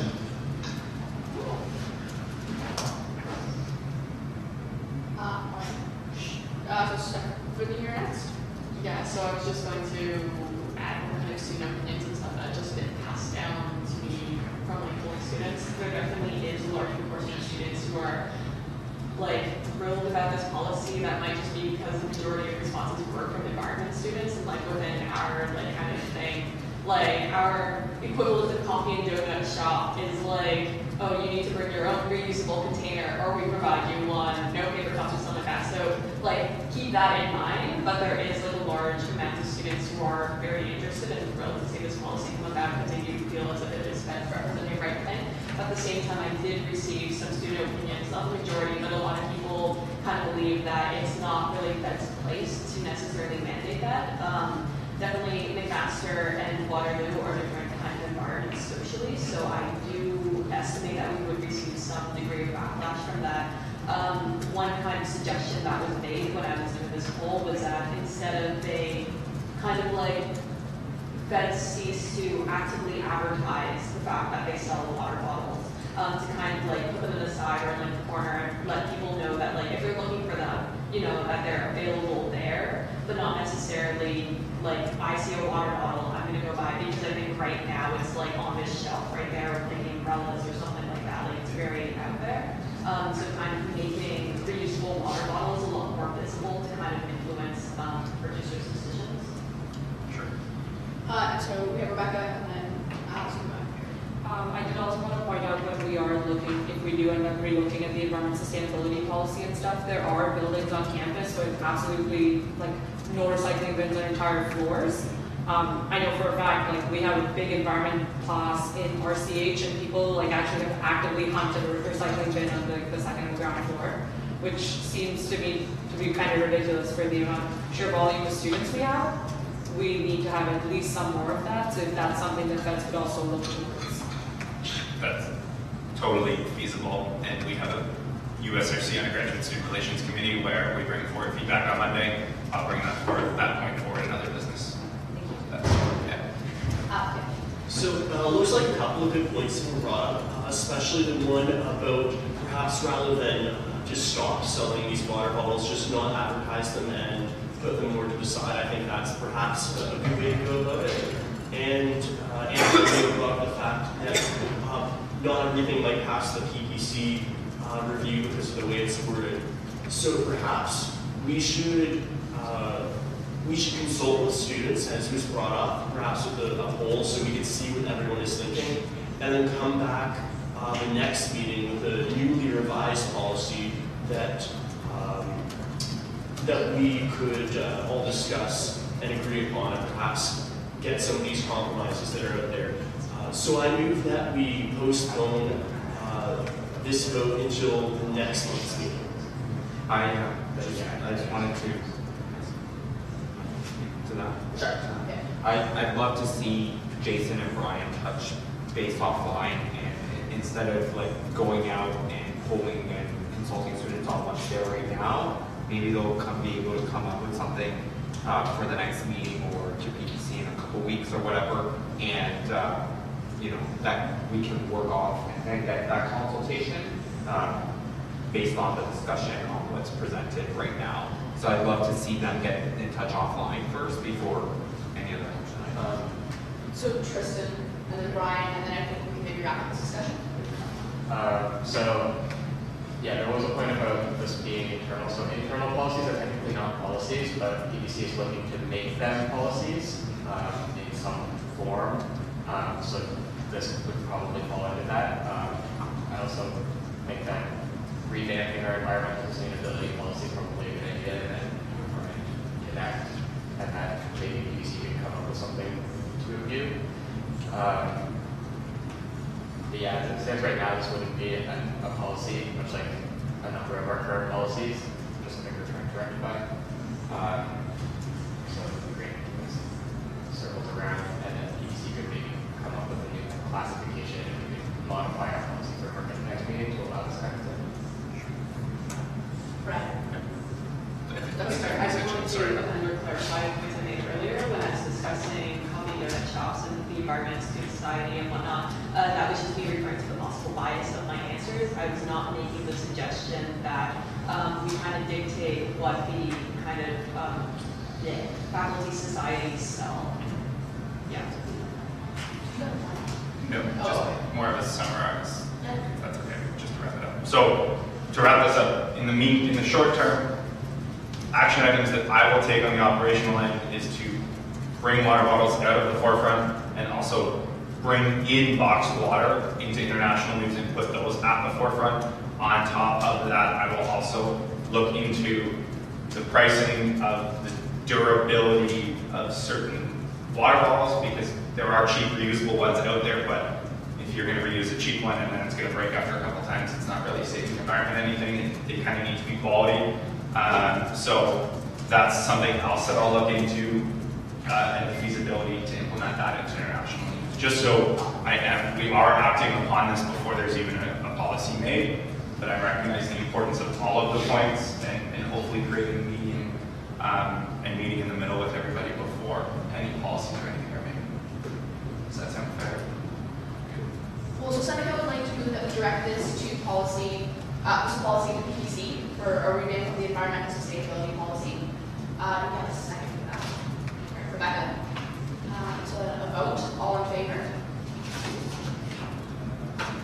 Discussion first. Sure. Yeah. Sorry. I don't know if Jason feels any differently, but because he was the one who proposed it, I would love for you to be a part of the conversation in drafting this. You're obviously passionate about bringing this forward, and that if we are going to take into consideration that maybe it makes sense for Jason and myself to connect with PPC, or him and I connect, and then we bring something forward to PPC offline that still is in the spirit of this motion, it's nothing changed. Well, PPC also takes into consideration our current sustainability policy. Yeah, just as chair of PPC, I'd favor that approach of them connecting and then sort of presenting something already to PPC. Okay, so rather than having this motion just like all final connected. Yeah, because there really isn't a motion on the board, it's just a discussion. It was just a motion for, I think Jason's intent was to get an idea and the conversation going around the intent was, but because there's no motion of that policy, there's really nothing to bring forward specifically to PPC about water wells. Alright, so that's so we move on to the next thing. Alright, in that case, we have a motion brought forward by Seneca, and so I will let him discuss it. Seneca, are you good? Oh yes, so something Antonio pointed out yesterday or 2 days ago was that last term, council devolved authority to the Policies and Procedures Committee to ratify policy and procedures without council approval, but to do it on their own. I would like council to revoke that authority because I think it is an important aspect of due process and proper procedure for council to have oversight of any policy being passed. So I would like council to revoke the authority for Policies and Procedure Committee to ratify policy and procedures without the approval of council. For clarification first, though, this was just the ancillary fees policy, right? Yes. Yeah. Yeah, Alex. I have to 100% agree with Seneca's policy there, or his motion there, because although I'm confident that currently this power couldn't be abused by the people in the committee, there really is the potential for that if council can't review everything, even though I'm confident that we have good people who wouldn't do that at the moment. So I'm 100% behind that. It's an issue of separation of powers and checks and balances because we need to make sure that the policies we're passing are the best and they're reviewed by everyone. And in the words of Baron de Montesquieu, one of the great philosophers of the 18th century, it's necessary from the very nature of things that power should be a check to power. And that's why we have this system where we could approve everything that's going on in the PPC. So just again, this is one policy that was delegated to PPC, not a blanket approval of all policies from PPC. There were 4. There was 4 and only 2 of those passed, So there's 2 left that PPC has a power to approve. So they And were, I think we should prevent that. Okay. yeah. Do you know what the 2 are? Because I would like to make this motion as explicit as possible. That's what I'm trying to pull right now. They're ancillary. No. I want this in general because I don't want PPC to be delegated any authority to pass policy without council consideration or procedures for that. It doesn't have that power. Even for 4, I don't think it needs to be specific. I think it can remain general and achieve the same end. So the way the motion is worded right now suggests that PPC still has that power, and they don't have, like, PPC doesn't have that power currently. Yeah. That council gave that power to PPC for specifically 4 policies. For specific amendments, not like in perpetuity. Yeah. There was 4 specific amendments to 4 policies that PPC was supposed to review. I think what Seneca is trying to get is how do we prevent council from delegating that type of power to one committee? That's not something we can move. But I think that's what at that heart of what he's trying to express the concern. Am I right, Seneca? Yeah, you're right. If you talk that, let's make this specific. But I think this is something we need to figure out in the future because I don't think this should happen in the future. Yeah. Yeah, we can write a council procedure on council not being able to, like, we can talk about this. Yeah. We can definitely write a procedure on that. And we can address this at PPC, Seneca, and then we can present something to council. Yeah, I think the issue at hand is these 2 months. Alright, so Ryan's going to say that. Sorry. I have 2 things, what I found in the motion. The second is even if we create a procedure on council having to approve everything that PPC does, like that creates and brings back, at any time, it's up to council, they could suspend that procedure and just give it to PPC. So I think it's really up to the people in the room, and like Seneca, I totally understand your point of view, but I don't know if there's any way to actually solve that on a consistent, ongoing basis based off of, it's ultimately up to the counselors in the room to keep that procedure if it's created in like going forward, or they can suspend it if they feel confident with PPC's ability to do something. So that's the only thing that I would caution is it really needed to create a procedure on that based off of the fact that it could be suspended because it's not really preventing anything right now. It's how we currently operate unless council delegates authority to PPC to approve anything. Yeah. And then so I'm just going to read out the motion, which was to delegate authority to the Policies and Procedures Committee to develop and approve policy, including amendment of existing policy in alignment with the content of proposals titled Preventing Discrimination and Maintaining Strong Reputation, Ancillary Fees and Opt-in System, and Sustaining Safety were the three.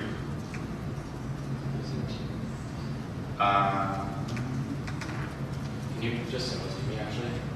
Yes. Does anyone else have anything to say about this? All right.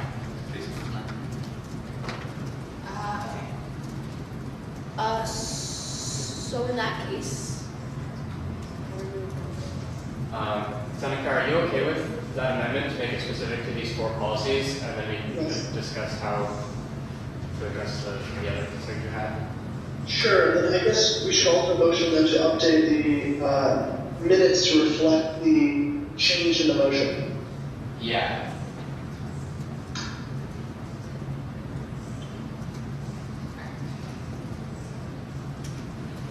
So I guess Seneca is motioning to change the minutes to reflect the change in the motion. He means like make it a friendly amendment. Okay. That's correct. Alright, cool. But then we are motioning to change the power, like to only allow for these 4. Yeah, to basically revoke the powers that were given in the motion Ryan just read. That was. Revoke powers for approving, preventing discrimination and maintaining strong reputation, ancillary fees and opt-in system, and sustaining safety. For those policies, the powers would be revoked from PPC. Okay. So I guess Seneca's motion again. We have a second. Brian seconds it. So for the vote, all in favor? Wait, is this the motion as originally proposed, or is it amended? Amended. Okay. Alright. And all against? Alright, so that passes unanimously. So let's move on to our next agenda item. Alex has brought us a discussion for the freedom of speech and expression on campus. So this would have been emailed out to everyone, this policy proposal. Has everyone been able to read it? Yes? Okay. Well, the reason this is being proposed is because last term in April, there was a statement on freedom of speech and expression pass, and this is the natural extension of that, bringing that into Fed's policy. And I know it says discussion there, but it's a policy proposal, right? Is it? Yeah, okay. Okay, yeah, that was the intention of it. So you want it to be a motion? Pardon me? You want it to be a motion? Yes, a motion to propose a new policy. And the reason this is being proposed is to regulate the way that Feds deals with clubs and speakers based on the statement that was passed earlier. And this has also been proposed because of historical grievances against Feds based on how they've acted in the past, which I can get into. Thankfully, this is a couple of years ago, so it looks like as of like the past little while, Feds has been pretty good with how they deal with clubs. But some of the things this policy would do, I'm sure you've read it, but I'll just go over it again, is to basically treat all clubs the same, regardless of their political beliefs. And this also goes along with the political non-affiliation policy of Feds. And Feds will have a non-obstructionist policy for protests, which basically means that Feds respects the right of everyone to protest something they don't like, but you can't go and shut down an event and be violent to the president. And feds may not place a club on probationary status on the basis of political affiliations and beliefs, which allegedly happened once 2 years ago, which I can go into more detail if you want to hear that. It's also going to advocate for campus police to really intervene if protests become violent, which actually the safety of current member of Parliament, Stephen Woodward, was placed at risk 3 years ago when protesters broke into an event he was having here at the University of Waterloo. Thankfully, he got out of there, but protesters did come and shut down the event, and the campus security ended up doing nothing to protect the safety of that member of Parliament, although thankfully he was okay. And if you guys have any suggestions, I'd love to hear them. I know Seneca has said he might want to work on this a bit with what he's doing with PPC, so I'd love to hear all of your ideas. And I'd love if we could all pass this policy today, because I know university is a place where we really exchange ideas, no matter if we agree with each other or not. So I hope you guys will strongly consider passing this in that light. All right, does anyone have anything they'd like to say? All right, so In both of them, there seems to be like people being concerned with kind of like it not being clear enough, like what constitutes as free speech and what constitutes as like acceptable speech, and I think it's kind of dangerous for feds to kind of support a policy without it being completely kind of like clear on those standpoints, because you can really influence student opinion in a lot of ways. There's a lot of students who come from marginalized communities who feel very like I don't know, that it's a very risky thing, and people are very opinionated like both ways, but it's definitely something that I want to like to happen, like a policy of some sort, but I don't feel like the policy in its current state is ready to be ratified. So Antonio, Seneca, and Alex. Thank you for putting this together, by the way.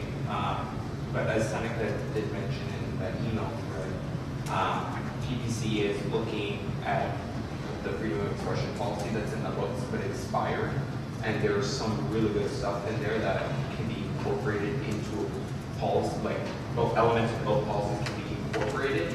So I'd be more in favor of like inviting you to one of our PPC meetings, and we're probably going to work on that policy meeting during our next meeting on Thursday, and sort of combine the good elements of this policy and that policy instead of having to, pass this policy and then have to pass amendments in future meetings. So I don't see the time urgency for this. So I would be more in favor of you working with PPC, and then we can present a policy. If there's no objection. All right, Seneca, it's your turn. Okay, so yeah, Antonio really hit the nail on the head there. We do need to be careful how we bring this up, because there will be some pushback, especially from marginalized communities and stuff like that. And in policy with the Future Committee, we were considering passing a freedom of expression resolution in conjunction with the second resolution that Antonio is currently reworking on positive space, equity, and diversity policy at the university. So that we are seen as promoting freedom of expression and freedom of speech, while at the same time acknowledging that we're doing our best to and nurture the communities that are most affected by negative hate speech. So the other thing I'd throw in here is that to address, I'm not sure who brought it up minutes ago about marginalized communities, but there is a method to address this, and there's a standard for freedom of expression rules for universities. And I believe Jason brought it up in an email on the Council of Change. It's called the Chicago Principles, or the Chicago Accords. And the University of Chicago wrote and passed this comprehensive study of the freedom of expression and what are reasonable limits on the freedom of expression for the university. They're pretty good. I recommend you check them out. It's what I've been basing some of the policy development in Policies and Procedures Committee on, but we are sensitive to the fact that this is going to be a concern for marginalized communities for certain. There has to be good protections, civility in the arguments, I think the important part. That people should be able to say what they want to say as long as the way they say it is civil, as long as they're not infringing on the rights of other students, faculty, or campus community members here.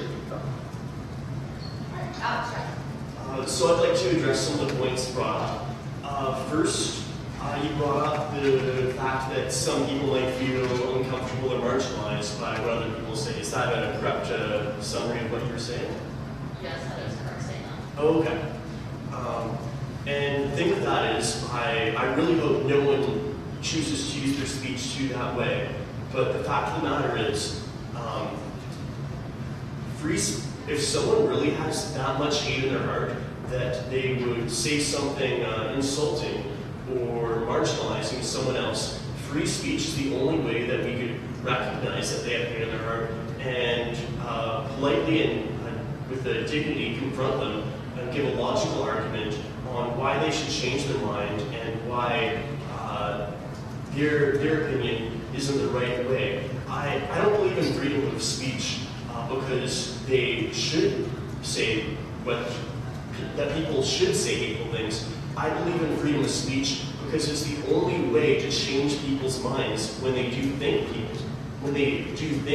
hateful things. And that's really the only way that we can stop this hate speech. Because as much as I may despise it, hate speech, unless it's threatening, unless it's direct harassment, is still free speech. But it's we as a campus community that must go confront that and give a logical reason argument on why they're wrong and why they should change their minds. And we need free speech to be able to do that.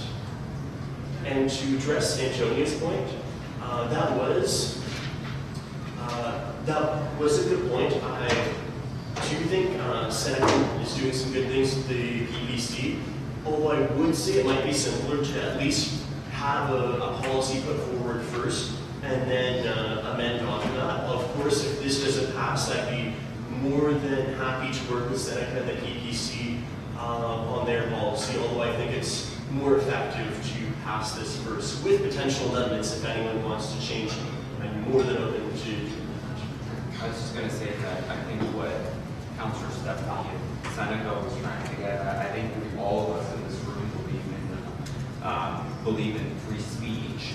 I think we have a responsibility as an organization to make sure that we don't perpetuate sort of this fallacy that if you're for free speech, you're somehow like it's in direct conflict with promoting equity and promoting the rights of marginalized groups. Completely agree with what you said, but I think we do have a responsibility as an organization to make sure that we send that message that we don't believe free speech.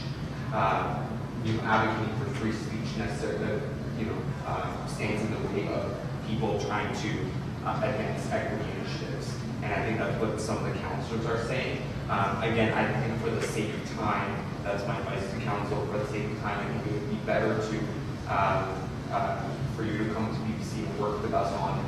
Or one of the goals of PPC with this policy, I think that is to make sure not to have, a large number of policies on the books just to have a large number of policies on the book. We want to make sure that they're consolidated and see if they fit into more substantive policy.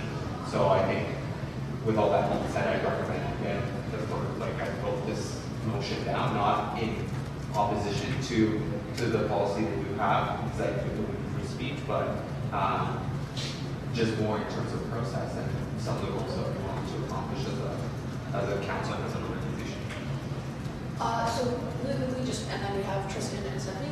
Apparently there is a policy 21, which is freedom of expression. And since it does exist, we'll be amending it, and that does go to PPC. So Tristan. Yeah, so that was something I was going to say. It doesn't make sense for us to have two policies that say the same thing. That's just confusing. Also, we have an enormous amount of policies right now, and adding more policies when we already have things that say the same thing is both redundant, confusing to students, and incredibly hard for us to act on. So I would reiterate that we should refer this to PPC, you should work with them.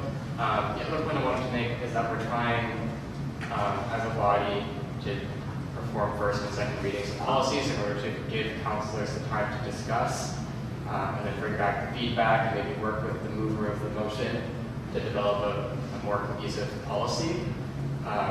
So if we are going to make a motion right now, I would prefer that it be to adopt a first reading of this and then have you work with all the counselors and the constituents, BBC, to develop a policy that fits more cohesively within our framework.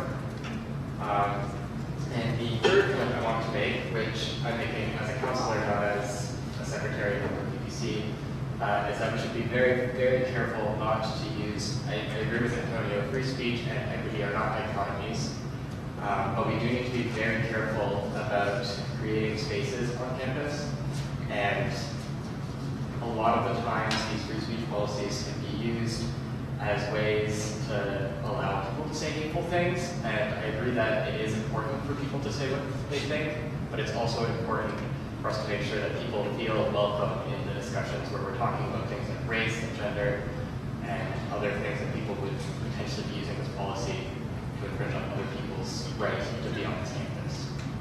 All right, so Stephanie, Alex, Seneca, and then Victor, and then I think Molly wrapped this discussion up. Oh, it's my turn next? Yeah. Okay. Oh, no, sorry, Stephanie. Sorry. Yeah. Don't overwhelm. Yeah, basically something I just want to add in regards to what Antonio said is that I feel like pretty much like any policy that we set out, as long as it's entitled like freedom of free speech and expression, just because there is this kind of dichotomy, false dichotomy that's been said about where free speech and equity don't really mesh well together. I believe that like when we do set upon this policy, Feds needs to be very careful to kind of supplement it with a lot of other things, or at least kind of establish what it means. That's something that I feel really needs to go about, which is why I want kind of the policy and it being released to be something that is carefully done and carefully addressed, especially now given the kind of current political situation going on in the US and just in a lot of other universities and worldwide, there definitely is a lot of conversation on what constitutes as free speech. And so I just feel like as an organization, especially since Waterloo is seen definitely as one of the less kind of, I don't know, maybe not socially just as like the most appropriate world, but we're definitely not recognized within Ontario for being kind of like on top of kind of a lot of things that are happening, which is kind of weird because historically before we used to be. So that's just kind of an opinion I wanted to bring about. So Alex. First of all, with the way this policy would go forward, I am open to working with PPC, but I think I'd at least like to have this proposed first. Perhaps the first reading might be a nice compromise, so I'd like you to respond after this about how that would proceed if it went with the first reading. And to respond to the idea of equity and free speech, the question is, who decides what's hate speech? Because I'm sure we all have different opinions on that. And really the thing is, at some point or another, we're all going to feel offended, we're all going to feel uncomfortable. But the thing is, we can all walk away from those conversations. We don't have to take part of that, and we ought to stand up in those conversations and say, hey, you're wrong, and this is why. And furthermore, with the defining what ought and ought not to be said, the University of Waterloo and many other universities haven't always done a fantastic job of this on deciding what's controversial. For example, in the past, events that were labeled controversial would have had to pay a security deposit or a security fee to hire security for their event. And often this would, they'd be informed of this at the last minute if someone in the administration didn't want that event to take place. Thankfully, that isn't happening too much here at the University of Waterloo, where we have a strong tradition of freedom of speech and expression, but it's happened at other universities.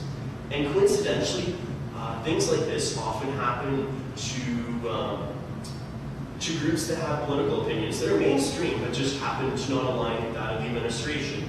And then you have more controversial clubs, such as I'll just throw an example, the student revolutionary movement or socialist fight back, which certainly I fight to the death for their right to speak their mind, even though I disagree with them. But they are much more controversial, but they don't have to pay the security fee. So we have examples of how universities are, and student unions aren't very good at deciding what's controversial and what's not controversial.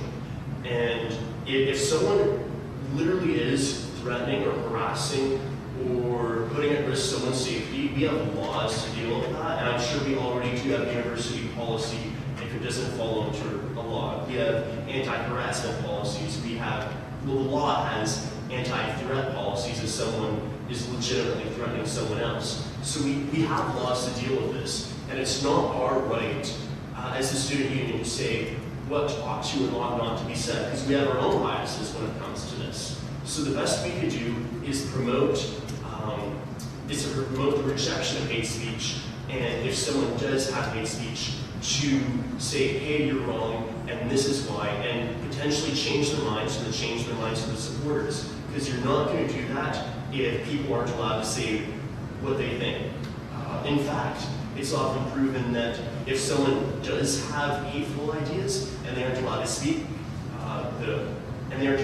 those ideas, they often turn to violence, as you brought up. We've seen in the US, and we definitely do not want that to happen. So again, I'd like to hear what the first reading motion would be. So I guess respond and then we have something. So the way that the first reading thing works is Council has obviously received this, so we would consider this to be a first reading, and then this would be added to the agenda for the next meeting, and that would be the second reading where we actually vote on whether or not this should be a policy.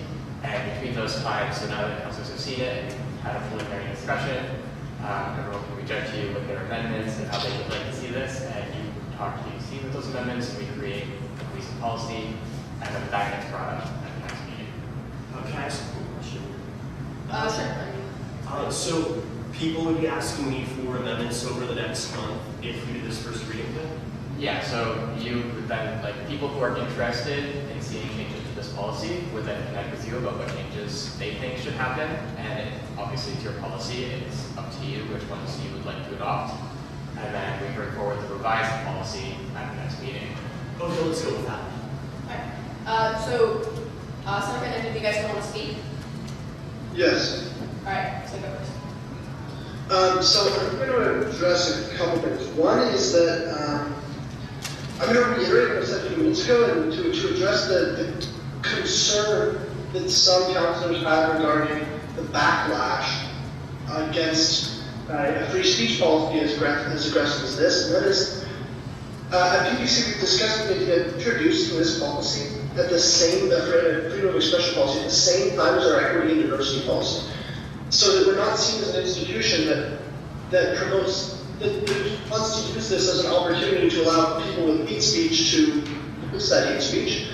But we are acknowledging the importance of, as I've said, the importance of freedom of expression. One, yes. I'll also remind people, and anyone who is in legal studies or poli-sci can attest to this as well, that the Charter of Canada, the cases that have been deliberated on this matter are particularly vague.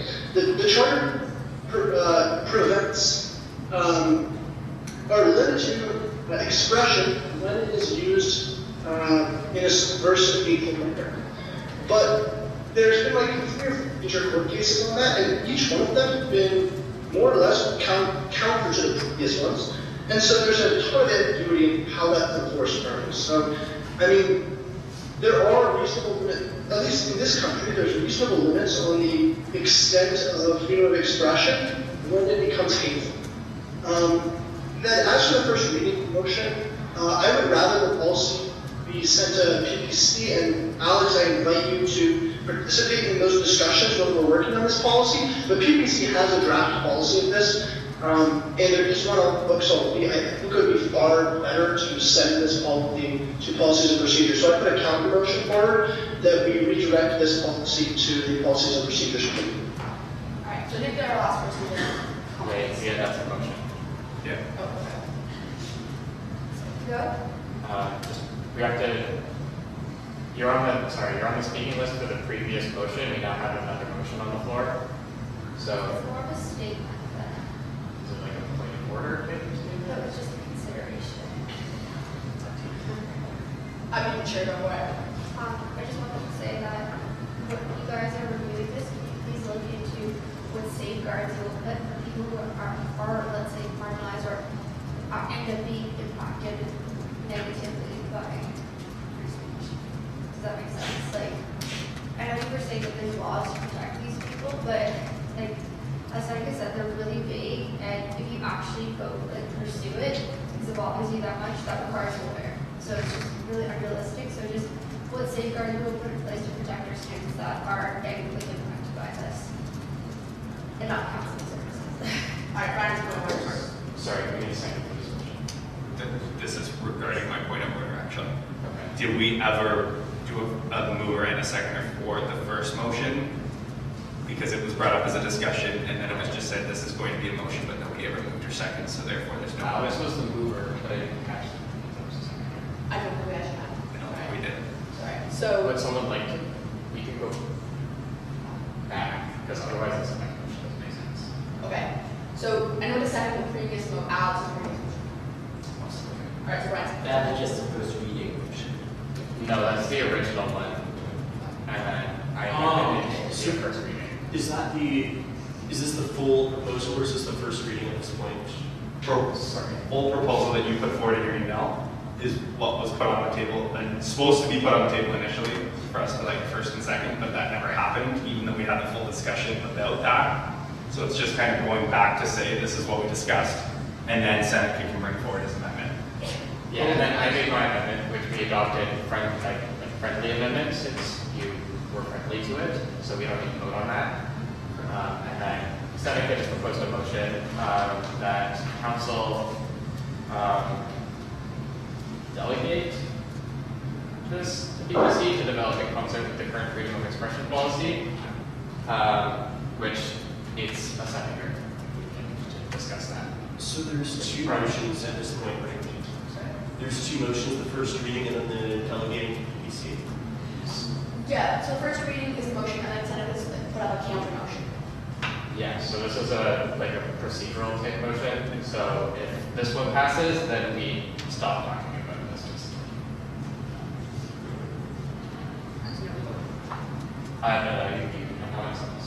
Alright, sorry. So comments on the counter motion. Yeah. If it's passed along to PBC, will we like see it again in council? That's fine. And also I have a further inquiry. So we're going to vote on this one at PPC first, and then after that we vote on the first reading, so we have it come back at the next meeting on which we vote on it. Is that how it would work? So typically there is no like set framework for how first and second readings work. So if PDC and everyone is like happy with the way that it is, and we've sent it, like obviously councilors have already seen it and know that it's coming and it's reaching out to the constituents, then we can still count it as a first reading. There's no like set policy on how first and second readings work. It's just a framework so that councilors can discuss things to be used. Okay, and as I've said before, I prefer this to be a first reading with me coming back and propose it at the next meeting. For that to happen, Seneca's proposing a counter motion, and that would have to fail for this to go forward as a policy proposal at the next meeting, correct? So yes, all of you. I want you to be part of the discussion with the PC in drafting this policy. Yeah, so Seneca's motion doesn't negate the fact that this would still be like a first reading, like council's already seen this. It would just mean that it doesn't necessarily come up at the next meeting, but it very well could if we, move the years past that. Okay. So yeah, like either way, this could come up at the next meeting or it could come up in 2 meetings. Like if there's no set timeline for how first and second readings work, it's just we read it at this meeting. So this is a first reading of something of this kind. And we'll talk later about whether or not we want to actually vote on it. Does that make sense? I think so. So this is really just a vote on whether this is controlled by DPC or the initiator of the document, correct? it just refers it to PPC. So like you could bring forward a motion at the next meeting if you want, regardless of whether or not PPC has done anything. As a counselor, you have that right. This is just saying that like, PPC should look at this and we should stop talking about it. Okay. Anyone have anything else to say? Alright, just name it. Alright, so all in favor? Seneca's amendment, right? Yeah, Seneca's amendment. Alright, and all against. Alright, so again, passes unanimously. Okay, and so then our last thing on, in this section of the agenda today is from Antonio. Sure. It's just so that we have the next council meetings for the term set. Yeah, it's just easier when everything is the dates. I'll second that. Alright, anyone have anything to say? Just vote. Alright, if no one has anything to say, we can bring it to a vote. All in favor? Alright. And all against? Alright, perfect. And so the last thing we have on here is new business. It's the report from the environment. Yeah, so I drafted this pretty early on, so yeah, I say that's like, so they haven't received an email with it at all. Yeah, Okay. it was So a lot of like what's in the counselor report is basically just stuff that's kind of like internal between the exec and also like kind of the Environment Student Society, but two major points I'd like to bring about regarding this is that there is a lot of concern within kind of environment program societies over the way that reimbursements of purchases kind of occur. There's been a lot of cases where things have been like receipts or whatever have been lost when they've been passed on to kind of like exec responsible for that, or things that have not been refunded. So it makes it very kind of like complicated for people to be in positions where they need to make purchases, and people who don't have large credit limits, or like people who can't afford to have like things owed to them, like, and they won't be repaid within like months later. There's kind of concern about that. So there's discussion whether or not there's a possibility for student societies to have bank accounts or to like receive funds earlier in regards to a purchase. So wondering whether or not that's the case within like other kind of faculties, and also just opening up to kind of Brian that like the student societies would like have to have a meeting with you and discussion with you, and I believe Vanessa Lamont reached out to you about that already.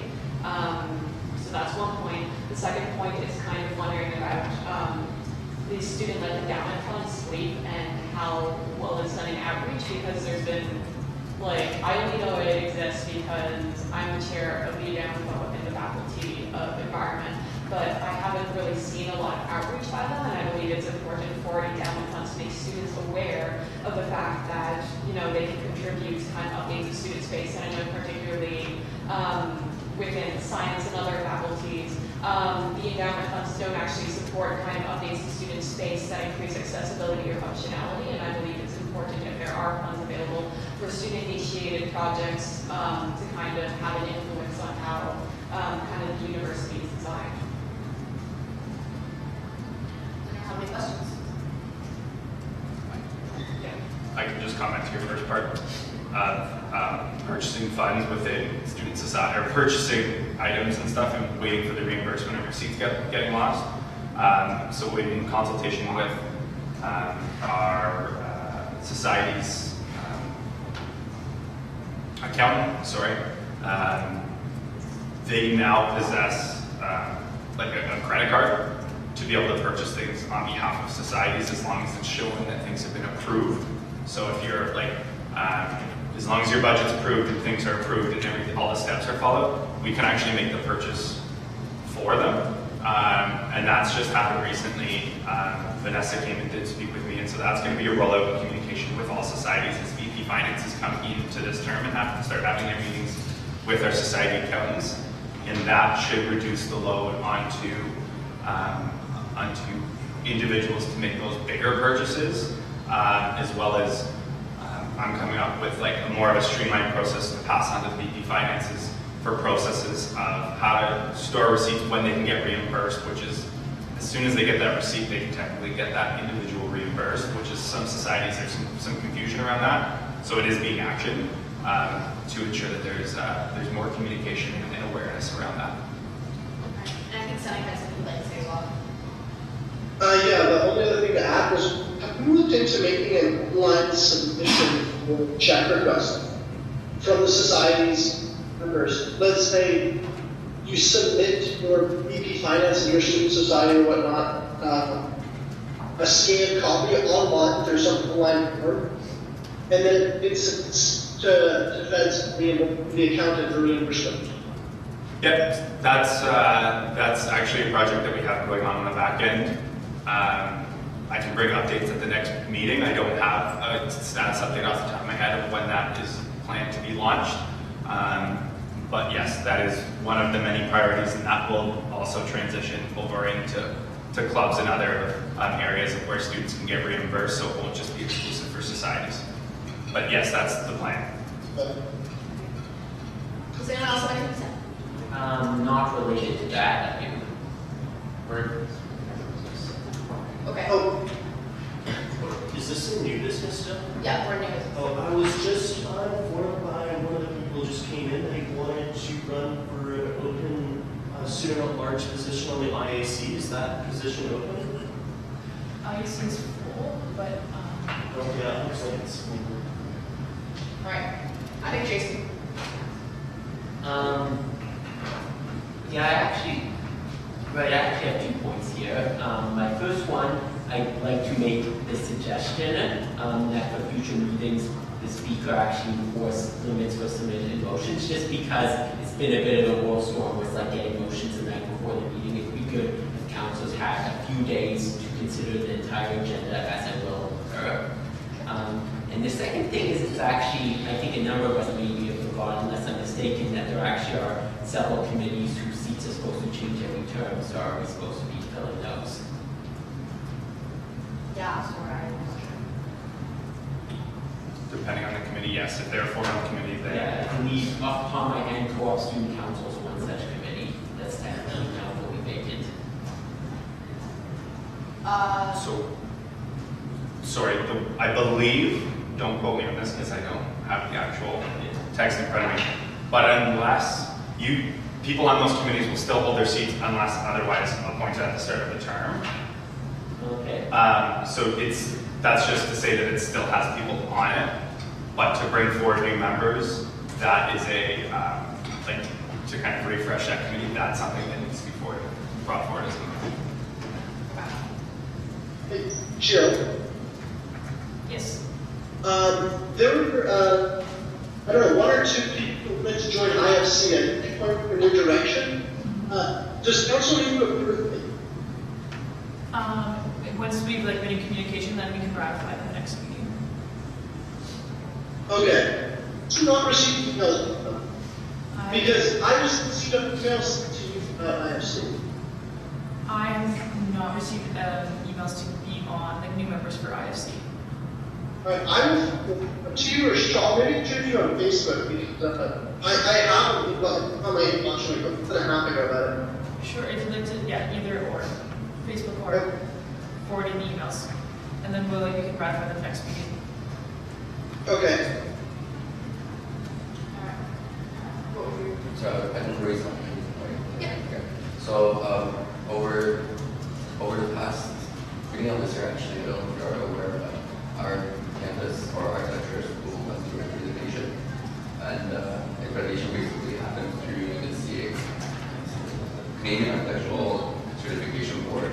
Basically, they accredited a bachelor's and master's program to see if they are eligible to be once post graduation to be on tenure to licensure. So they get accreditation for 2 years, 3 years, or 6 years. And the way this accreditation works is these board members come in from professional backgrounds, from government as well, from the way they look at our space, they look at how our classes, our projects that we submit, based on that, they evaluate us. Luckily for us, they passed a decision that we are accredited for 6 more years, which is fantastic news for us and for our students, especially for one of them, architecture. We have a reputation, obviously. the reason why I bring this up is because the biggest concern that we had during the evaluation, basically what happens after the evaluation, is during the evaluation, students come into the room and we discuss with the board members without any faculty involvement about what we see as issues. And one of the biggest issues our student body raised and the concerns that we raised was that there's not a lot of visibility from events or our campus. Unfortunately, we feel like you guys are very visible when it's around election time, and after elections are over, it just goes quiet, and we feel neglected, and our space as well is very neglected. It's concerning because we are 40 students in this one space, and we're very community and we help each other to make the space better.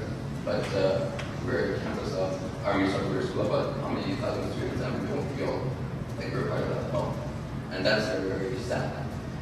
So what I'm proposing is you possibly consider as an exec team to consider having satellite exec offices, where basically once a month or a week, you take your office into our campus inside the campus. That way your visibility will increase, and that way we can bring our concerns to you personally. And I think you can take this satellite campus initiative, not just to our campus, but also to other satellite campuses as well. I'm not sure how close you guys are to the campus. I don't know how you're visible. Sorry? Well, colleges are private. Oh, yeah. Oh, never mind. There's also the Right. In pharmacy. Right. So I think it would be very, very good for you guys to see how we do work, like how our campus works, how our students do their work as well, because it's not your typical. I come from a different university as well. This is my third degree. I went to Coucil first, and I did an undergrad in the school, and the education there is so much more different than what we do in the studio here. It's so much more intense. We are up till 3, 4, 5 in the morning working on projects that we have to do, we have to submit. So the process is very intense, and our students are feeling the pressure and also seeing the neglect.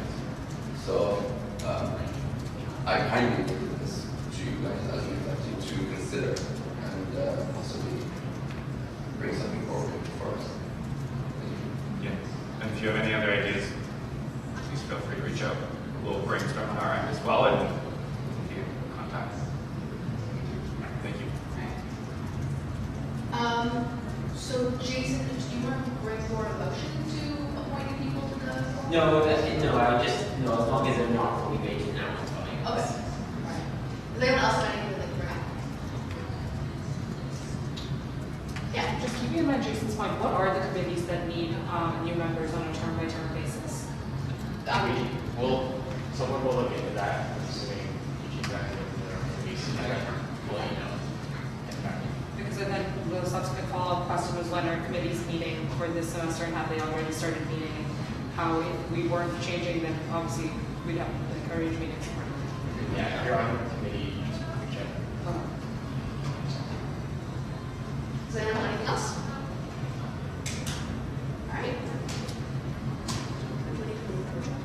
Alright. Yeah. Alright, so I was going to join the meeting, Alright, second by Brian. All in favor? Okay. And all against? Awesome. Passing unanimously. Have a good day, guys. Thanks, everybody.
core organizing sports is like the top floor is fine, and some of the like just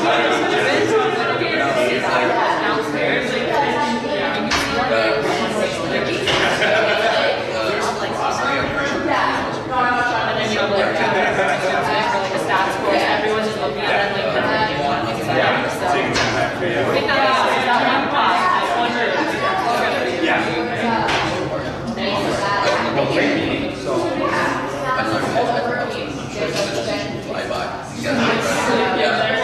I'm hoping to get my academics degree in like 4 years. And it's such a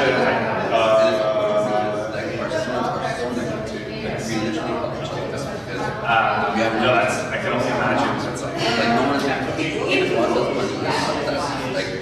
I know what's up.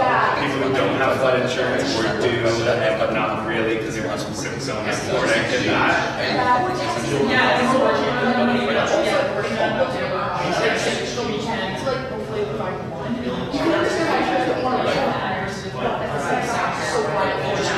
yeah, one of our employees, his mom actually has a house in Florida.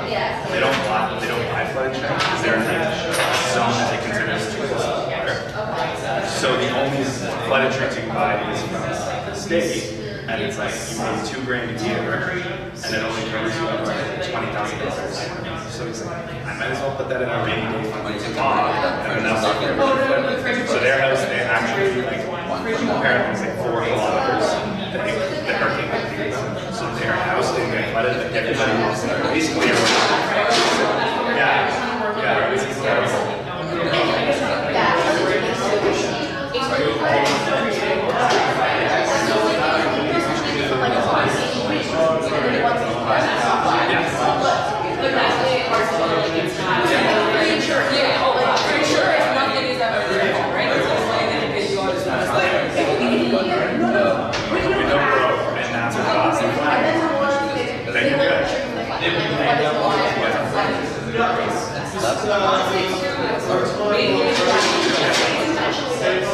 And that's what remember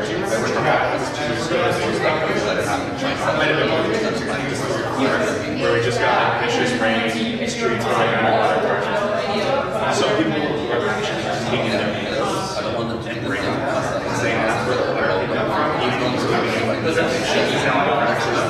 they were being reimbursed for claims, and the insurance company was like, you have to reimburse them because their windows were open. Wow, that's a dramatic way to do that. Good thinking. Sweet. Good luck. Good stuff. It's just a matter of how we're okay.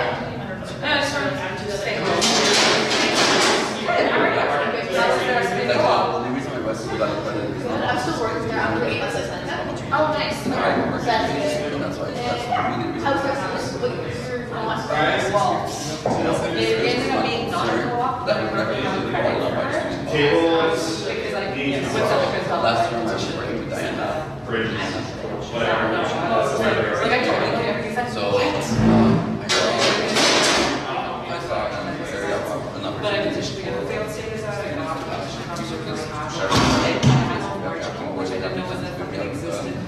material that unbooked waste.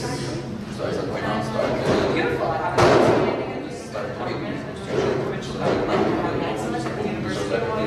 Yeah, no, sorry. We'll go again.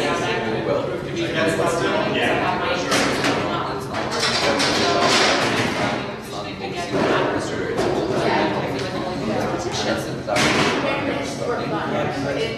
And that's why I think you guys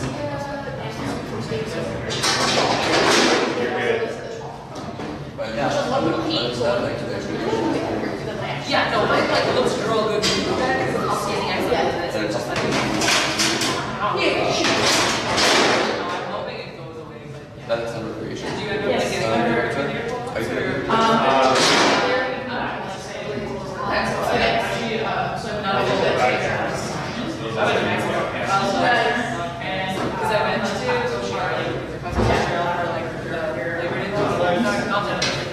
See you guys.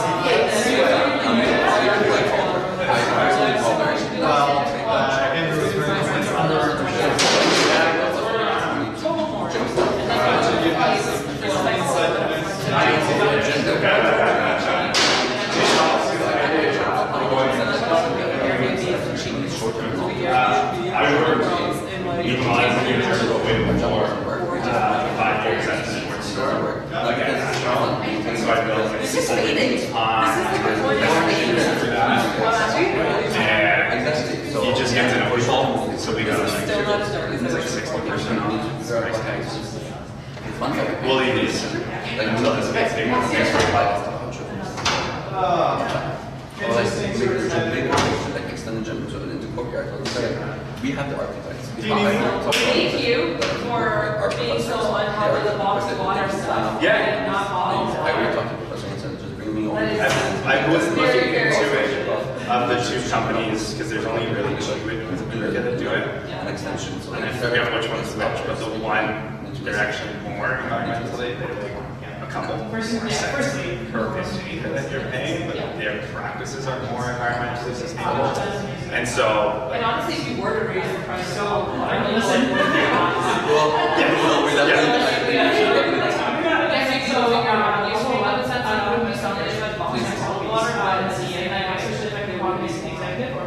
yeah, for us, like, they've gone down, it's gonna be right, I mean, like, this is really important. Validates my like mysterious points of being like I did it in 2012. how can I like We're behind. We're 5 years behind. Sometimes, usually it's just implementation strategies that sometimes you have to be like, here, I've made one for you, adopt it, and then go. And the food services is always a fun one to deal with because half their staff are unionized. All their frontline staff are unionized, so it's like, it's always somewhat of a battle between there and water, but already when someone else to be like, heads up, this is coming. This is important for us regardless of council rep board, because I had conversations with the summer about it. We really need to start going in I'm a believer that policy is only there for when people don't do the things that they're supposed to be doing. Or like, right? And so like, we don't need less, right? Let's just do it.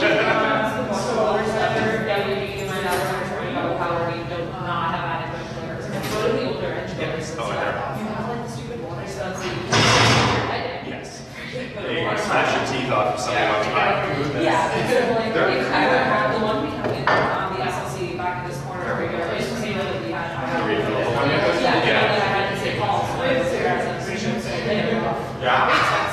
But I do like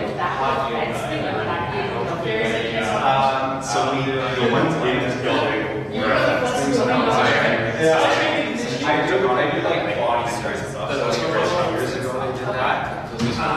But they are very expensive. They did not do this strictly for them. I'm not really sure. For the university, a lot, I'll say, less expensive because the resources they have for that's different across campus would be quite costly. You could see decently large projects for their services and things provided to students. So that's kind of the environment. That's the balance of it, as well as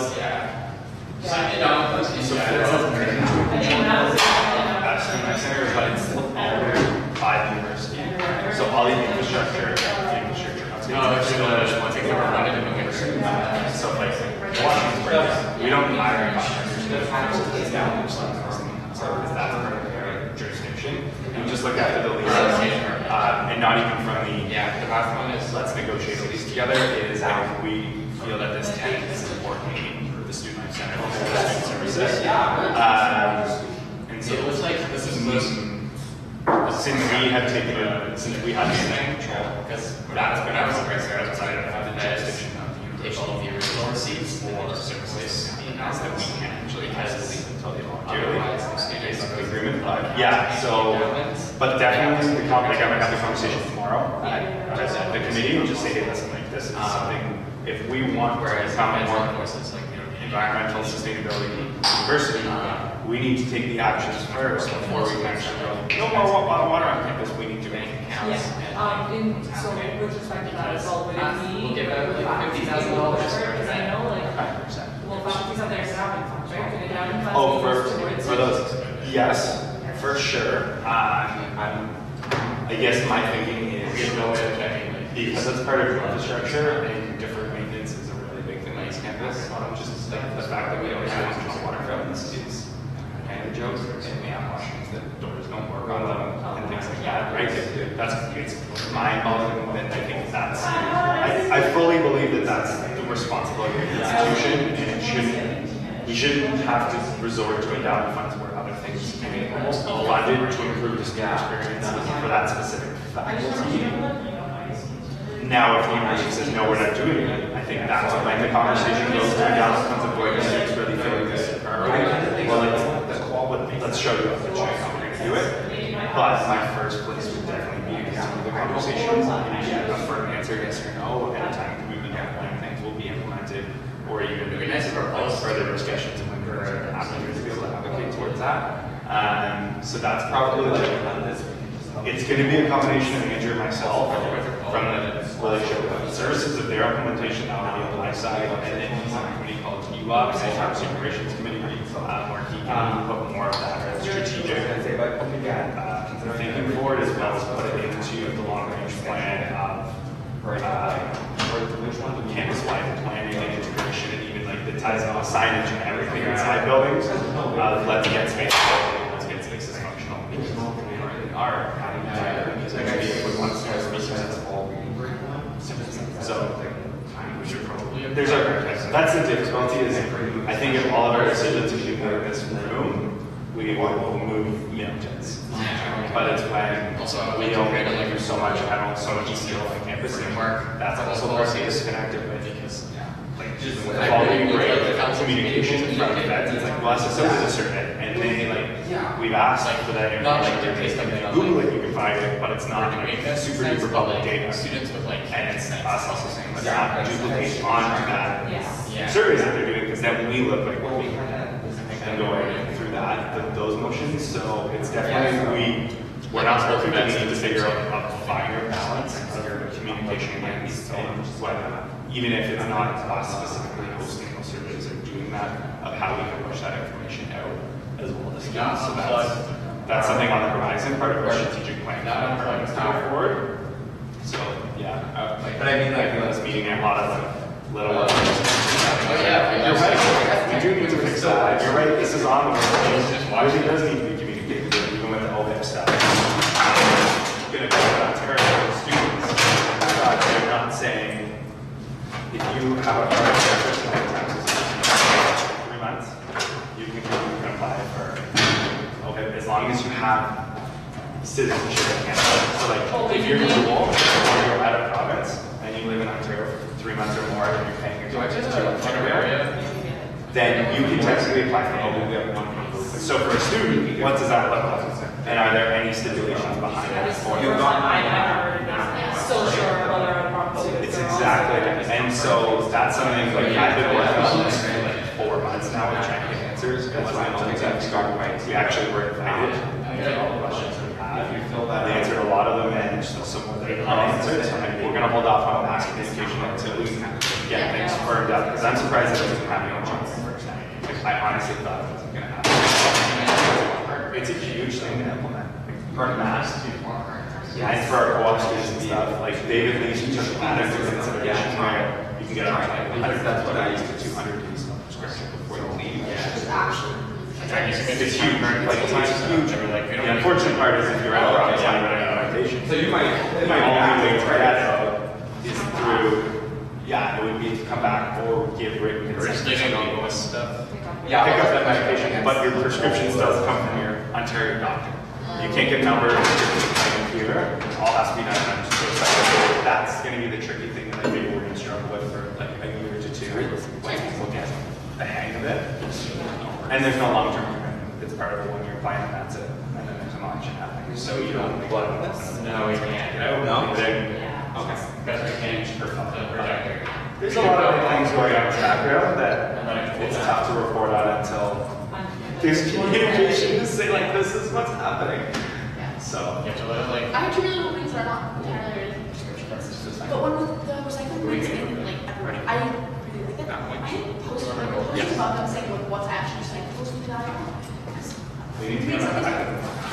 Yeah. Like not on the top, it needs to be on the back. Yeah, it's either on the lid them or something that gives you a little bit. And when- Yeah. I just like them so much. I go back and like I keep the recycling and I go through and I'm like, who thinks this is recyclable? Like, why was there a cork in this? And that's the I think the challenging thing that yes, we can put more recyclables everywhere, but as soon as somebody puts something that's greasy, so like it could be like a pizza container that has too much grease on the bottom, or like a fry container, anything of that magnitude, everything in that cycle is done. It gets thrown in the garbage. And people don't understand it. It's the challenging, it's the challenging side of recycling that there needs to be a community behind it. Yeah, I feel like I spoke about this to my residents, like back when I was just not out of it, but that definitely a big push for that should be coming from residents. Because that's where your international students and people who like maybe have not been exposed to recycling their whole lives are going, right? Like in Dubai, like you have recycling bins outside your bus stops, not in houses, not in there. People do not recycle. Like coming here and knowing that you could recycle all these things, we're like, holy shit. And even just like Toronto to Waterloo, you can recycle different things in different areas. And I feel like in residents, if there is a bigger push to sort of like, here's a recycling bin on each floor, so like at least your pizza boxes don't end up in a garbage bag, which would be as simple as that, but start it off for better. Yeah, and the big thing too that we undertake in FX is like just even looking at products. So even if you're using a biodegradable product, sure that's not going to break down as fast as you put it in compost or you recycle it. But there's a greater chance that's breaking down more quickly in a landfill than plastic containers. Even though it's not like the same, it's not the intended purpose, but a shift towards using those types of materials so that even if they do end up in the landfill, our landfills then can actually switch into maybe it's a separation like after the government goes to start going through or creating, I don't know what that actually looks like. Yeah, but fair enough. Environmentally science literate, however. Don't worry, none of us in environment are really science literate. It's very interesting. Environment has done absolutely no science courses in all those things, but not really shine too much light. Yeah, it's interesting research. But it's a commitment from the community. And that's the thing that we, like, if we leave it Yeah, message him for me. Yeah, or message him. I would say the most effective form of offer. No, I said yeah, or message him. For waterways, like the box water versus regular. It is more expensive because the materials that they're using cost more to create. If you were going to go to a grocery store and look at it, They have corn on the premium bottled water. How much is it? Yeah, I'll say like if where you're like $2.25, it would be less than that, but it won't be as cheap as like $1. Oh my god, look at you. You totally are like, I was a little guy. Now that I'm You know what? you're like, I haven't Getting less plastic. recently Right, to you get like more sensitive. pay attention to it. you give him a second thought. Yeah. That doesn't seem like a better option to me. Yeah, it's been too Well, we're looking at getting all the pop as well. Well, we've been just with some of the things Like the ones that McDonald's used to have? Yeah, where they have all the ones used and stuff. You know, the biggest is the inside of it, like the coating of those paper cups, all of that, like it doesn't break down. And you'll, And so it's just like you're still polluting, and it's like a misconception of coffee cups. Yeah, you do, but like again, that's something I was mentioning with the environment coffee shop is you do not have anything. You want something to go, you get a month and you drop your walk card, and if you want your walk card back, you don't have to return the month. So it's just straight up like there is no option, which it gets really frustrating if you're on the go and you just want to grab something because you straight up cannot. But once you're used to it, like 2 semesters up, and then you're just like, okay, I'm gonna walk around with a mason jar. Okay, you see faculty members all across the environment doing that. It's honestly so like, It's making a conscious decision. Yeah, but if you just remove the other options, people aren't gonna like, they're gonna have to. They're gonna go somewhere else. It's not removing their decision. Like, and then the other thing is that's the have to just like to do something in the environment coffee shop because we don't have. But we're selling our mugs, like we are seeing an increase in sales in our small mugs, which is good. Well, like coffee travel mugs, if you did water mug, like just maybe not as expensive as the water the brand ones you get in the retail store, but if you guys did like Feds mugs or like just travel, like the clear ones for water or pop or something. That's what we're gonna look into for sure. But I guess It's hard. the thing that I always have in the back of my head is like the amount of crap people have always had when you at concert or conferences where it's like, here, free water bottle at Float School, and then you go to use it after you put it in the dishwasher and it's broken. Like now it's back in the garbage, and this is worse to break down than just a small plastic And bottle. I like always usually like half a dozen water bottles on my desk because I'm just like somewhere or another. Always. And then like, you know, just when you don't have one, you just get one because of like. And that's where I, like, personally, I only use the Gatorade bottles or the whiskey bottles. Any other bottle I don't take because I know that they're probably going to break or be crappy and leaking. So that's something that I was looking, that I want to look into is like a Nalgene bottle, like a legitimate big mouth, or wide mouth, and then also the smaller mouth bottles with some sort of branding on them. And it doesn't even necessarily have to be Petsbury, but my water bottle is reusable or something like those paper bags or the cloth bags. Like this bag is not plastic.